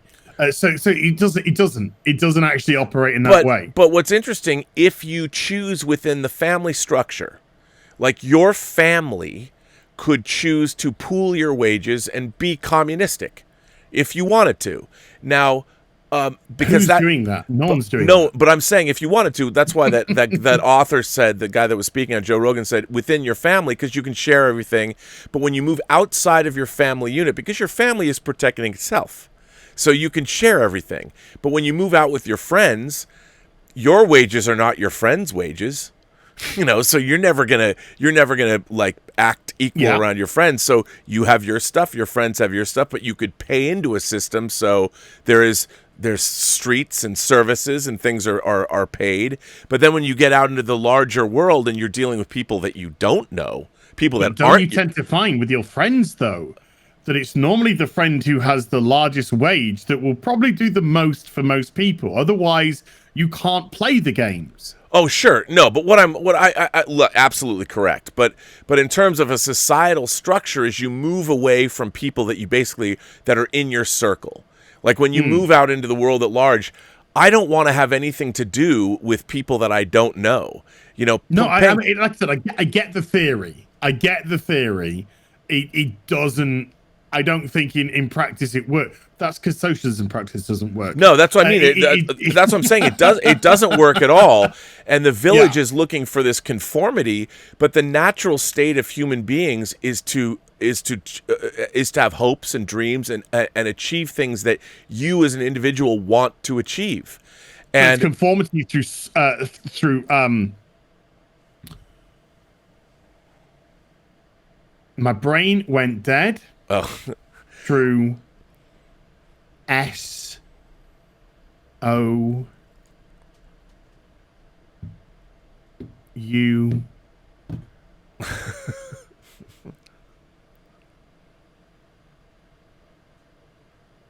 I don't know.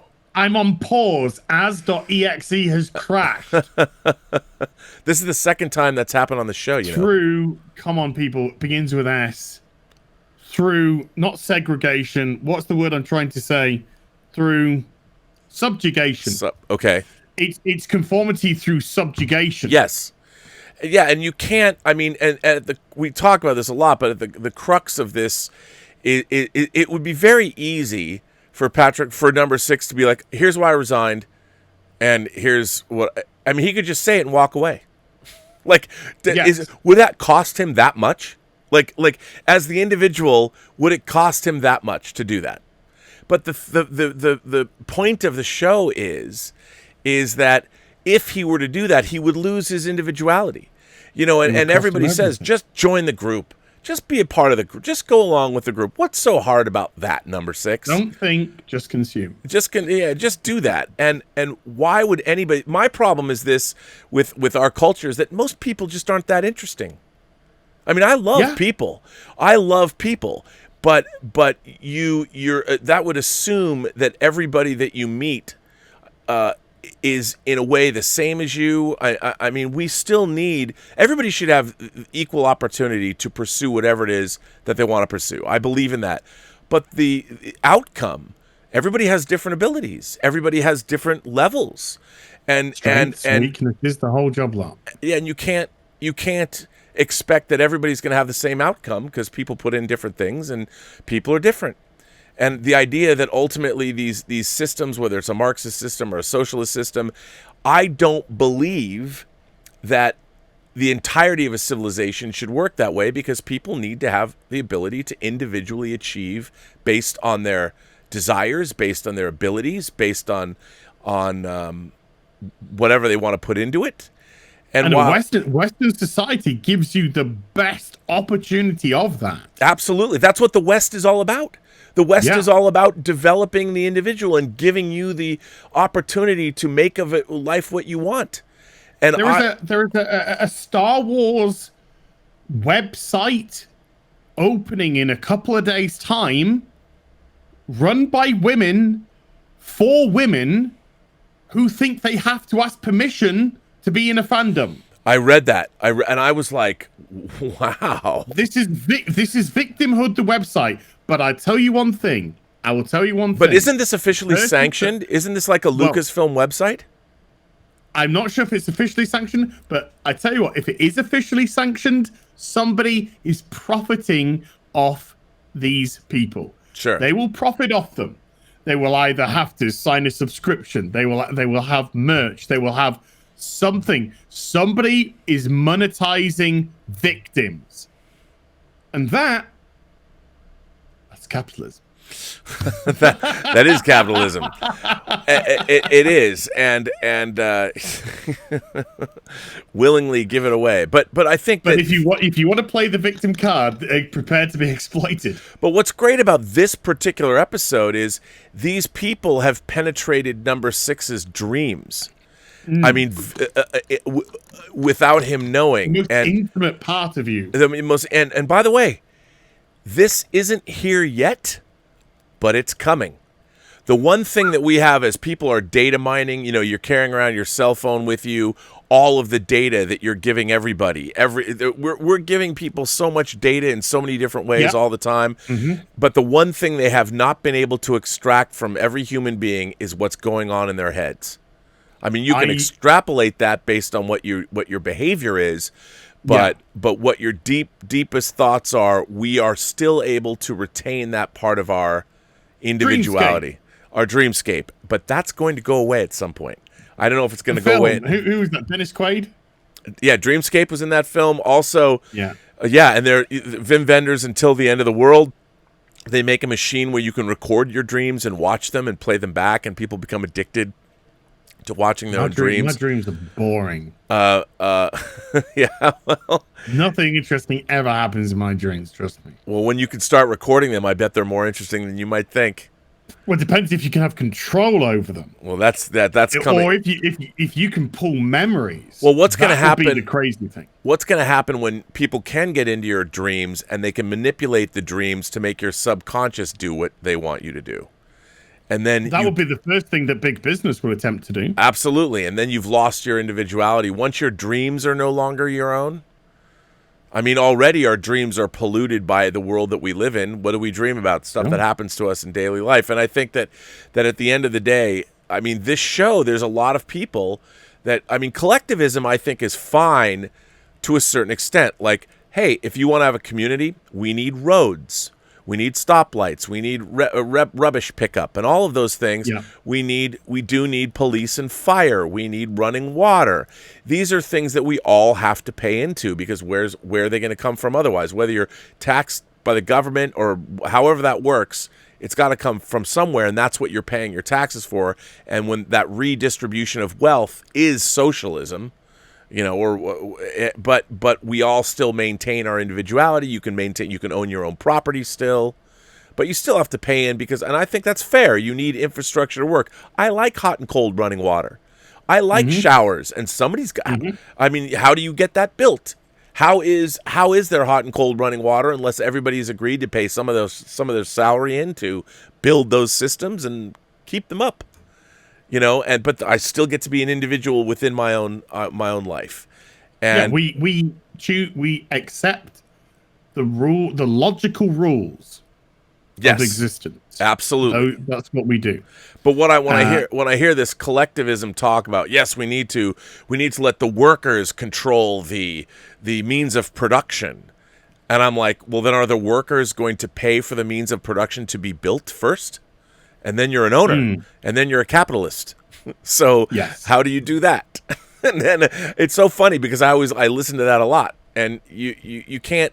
The workers can't control the means of production. Where did that means of production come from?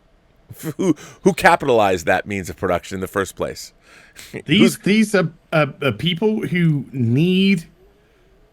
They're people who need something because their existence is empty. They need to try and what's the best way of expressing this? To kind of go all in with a group because they feel as if they are not either working in a capitalist environment, maybe because they are, I'm going to have to say things like stupid. Maybe they're not imaginative. Right. Maybe they're not a hard worker. Maybe they're lazy. If you exhibit these qualities, you're not going to succeed. Well, success is hard. So you have to, but success is hard, right? But getting a job, providing, getting an income that will allow you to live and function, that is not hard. There is plenty of places that would hire. There is plenty of places. It's your ambition that is going to dictate success. If you're a person making average wage, even lower than average wage, with a family who she loves, is a success. That is a success. You haven't got all the money, you haven't got all the items that you want, but you are mentally wealthy and successful. If that isn't what appeals to you, if you want more, that's your ambition.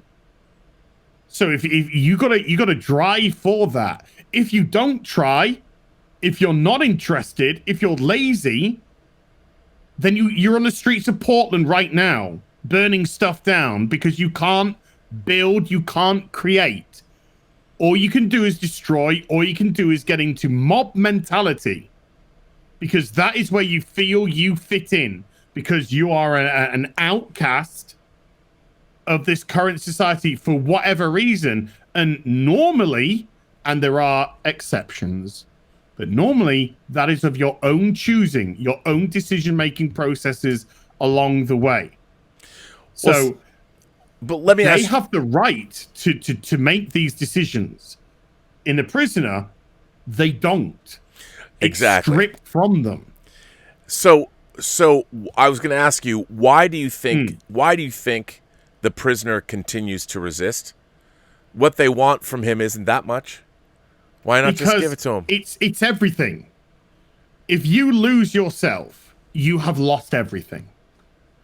If you fall into the trap, if you just conform and exist, you're not living.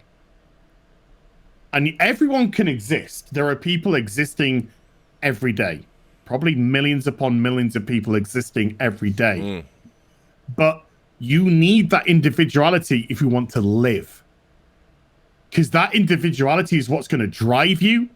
That individuality is what's going to be your creative process. what's going to push you forward. And if the day that you give up, this is why I started YouTube. I'd been working in an office for pretty much 15 years, for solid state. You know, I've done some jobs before then, but solidly, roughly, you know, in an office for 15 years. Can I ask what sales and marketing? Okay, sales and marketing. Sales and marketing, yeah, for the most part, sales, marketing, customer service. And I said to myself, if I don't leave, and I was getting well paid at my job, you know, to what people get. I was, you know, I was doing well. But I said to myself, if I don't leave and try and do something that I want to do, I'm going to go nuts. Because I'm just existing. I am waking up. The alarm goes off at 7 o'clock. I'm having breakfast and I'm in the shower and going out the door, going at work. I start at 8:30. I finish at 12 for lunch. I go for lunch. I am in an existence. Yeah. And I'm not living. I'm making money, but my brain says I need more stimulus. I need more. My ambition is saying I can't take this. So I could sit back like some people do and take a decent wage and live. That's great. I'm not knocking these people. But my individuality said I can't. Me as an individual, I can't exist like this. So I gave it all up. I gave it all up to start a YouTube channel. I gave it all up to do something that I would wake up in the morning and be excited about, be passionate about. I gave it all up, and it was a struggle for years. I blew through all my life savings. How long have you been on YouTube? Now, I've just gone through 8 years. 8 years. Wow. Now, do you feel that as an individual, if your former life as in sales and marketing was living in the village, do you feel then as a free man, you're not a number, you're a free man, that you actually escaped, and you now, having forged your own career, are you happy now with your individuality? Yeah. I've never been happier. I've never been happier in my life, in my work life. I've never been happier in my life. Do you think of YouTube as a job? Yeah, it's a job. It's a wonderful job. But it is a job, you know, and it's not a job as in I'm complaining.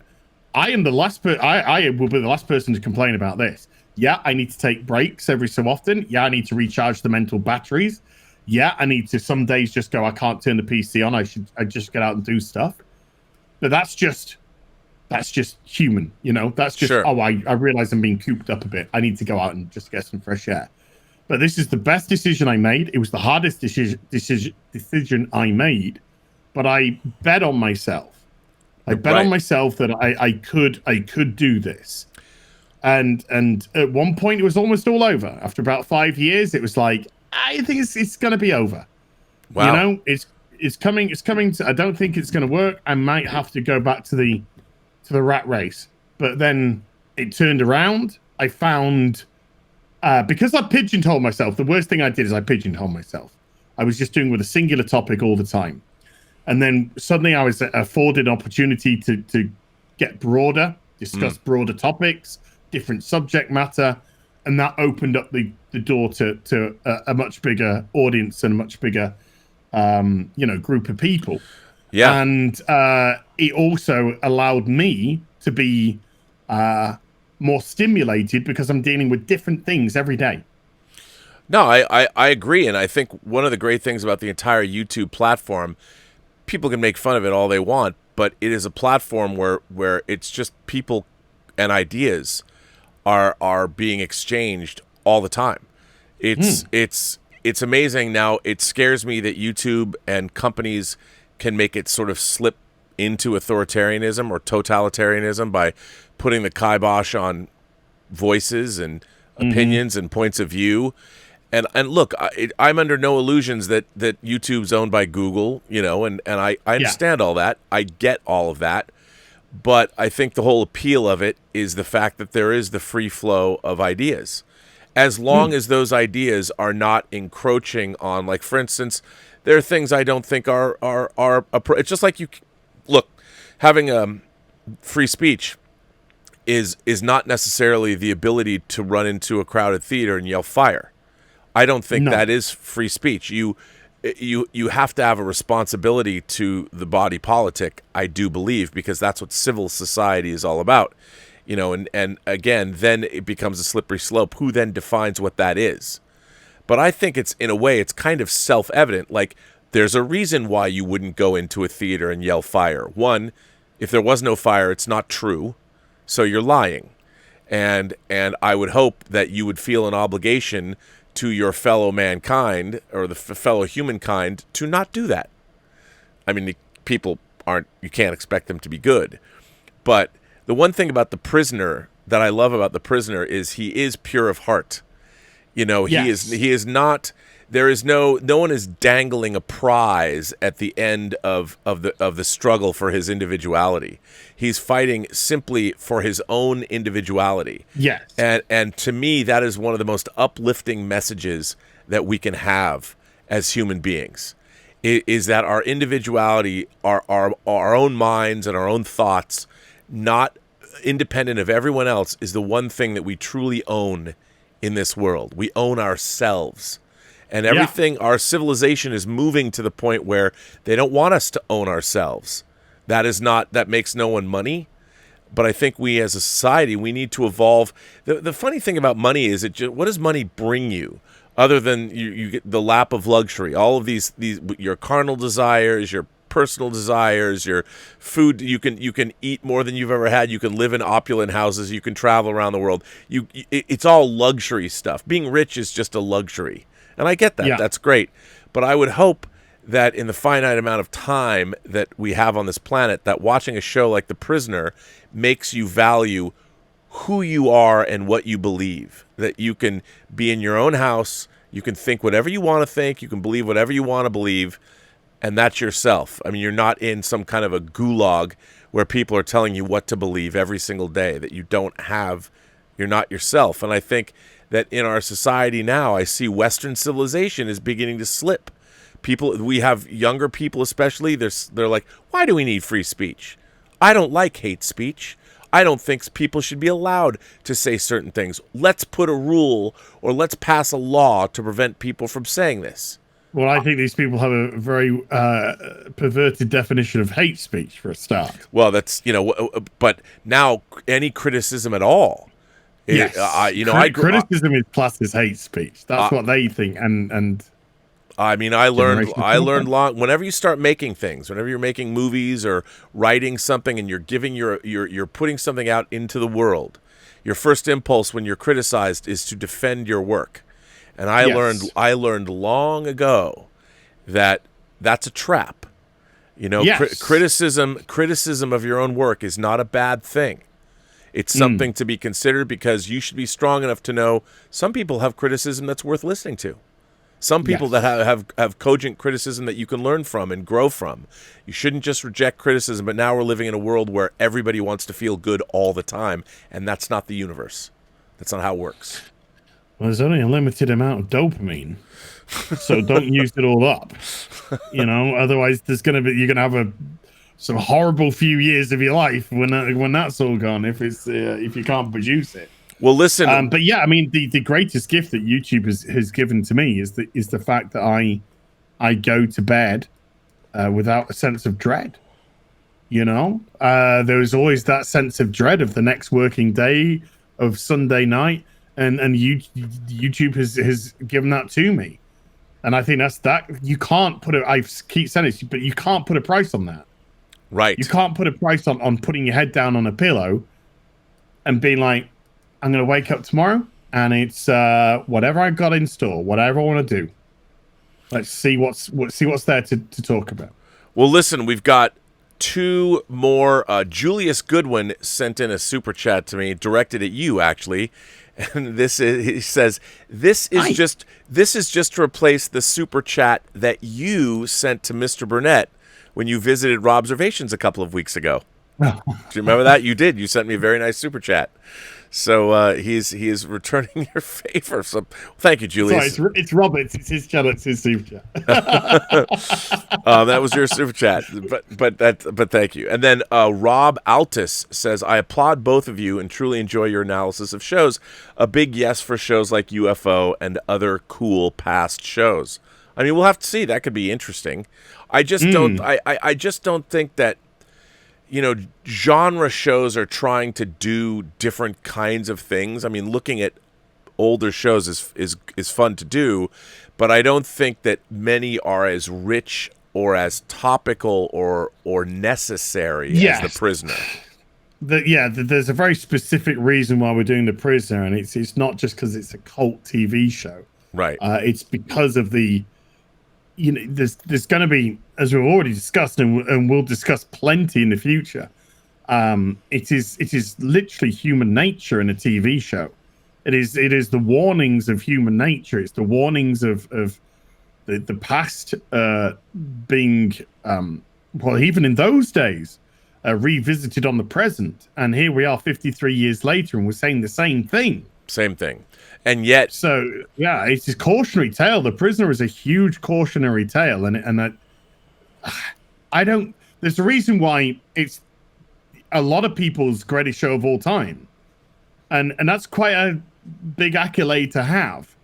And it's a pretty tough act to follow. I mean, let's just say, for argument's sake, and I say this very cynically and tongue-in-cheek, we went from this and we did the 2009 Prisoner.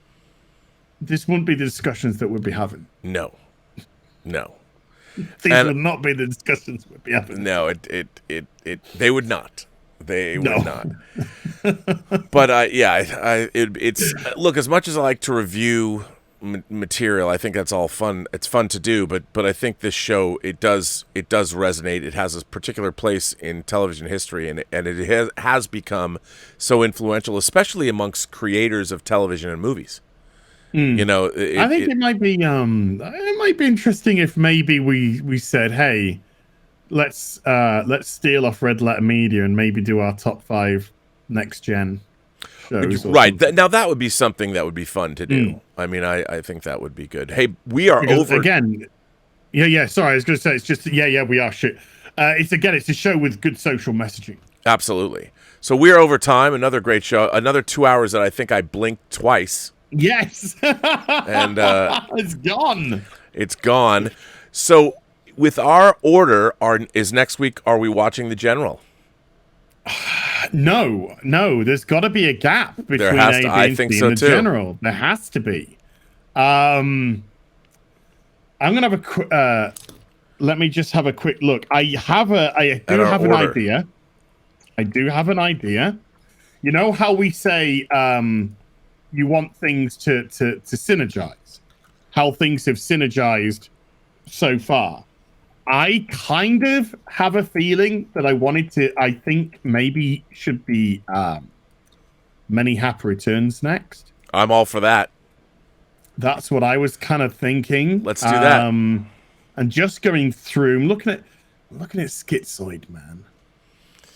Yeah, not one of my favorites, but it definitely could. You could do that.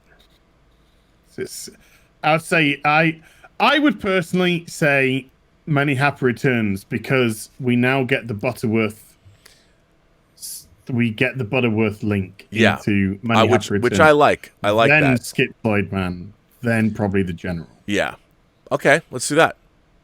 So we're going to do many Happy Returns. Many Happy Returns, my favorite episode of The Prisoner. Well, there we go. All right. Next Wednesday. Next is Many Happy Returns. Now, I have to say a big shout out to Jason Spriggs, who does the graphics. He's been doing graphics for our show, and the graphics that you can see right now that are the framing of our video portion.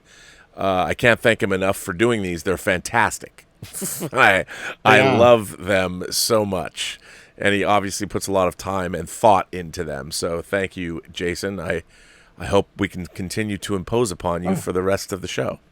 What do you think to them, Robert? By the way, The Batman and Superman behind you. Yeah, the canvases. I think they look great. I can only see their down to their waist. Oh, there we go. I love that. Where'd you get those? I got them in a charity shop for £1 each. Well, I would say that's a score. That is a score. That is a score.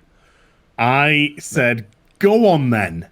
I'll take them. How many quid are in a pound? One. A quid Oh, is a okay, pound. a quid is a pound. It's- Okay. quid is slang for a pound. All right. Where'd quid come from? I don't know. I used to know the story for this, and I've forgotten. Well, we'll have to find out. I also want to Yeah. thank my great moderators. Robert Pariso is here. I don't know if any of my other moderators are here, but Robert Pariso is here. I want to thank Robert for doing the moderation for the show today. It's great to have moderators. I highly recommend it if you have a YouTube channel. The need for moderators is going to increase as we get closer to our election, I'm sure. But thank you for that. And I also mostly want to thank Az for doing this show because it's so much fun. Oh, it's a weekly pleasure. It's a weekly pleasure trip for me. I can't wait to do it. I get so excited to do it. The homework is just the greatest, and it's wonderful to have these conversations with you. This is a huge team effort. This is so. It's one that I'm just adoring. It's so much fun. Well, I guess on that note, we are bringing an end to, of course, this episode of 6 of 1. And I guess we can say be seeing you, yeah. All right, Az, I will catch up with you next week. And we are going to be watching Many Happy Returns. All right, sir. And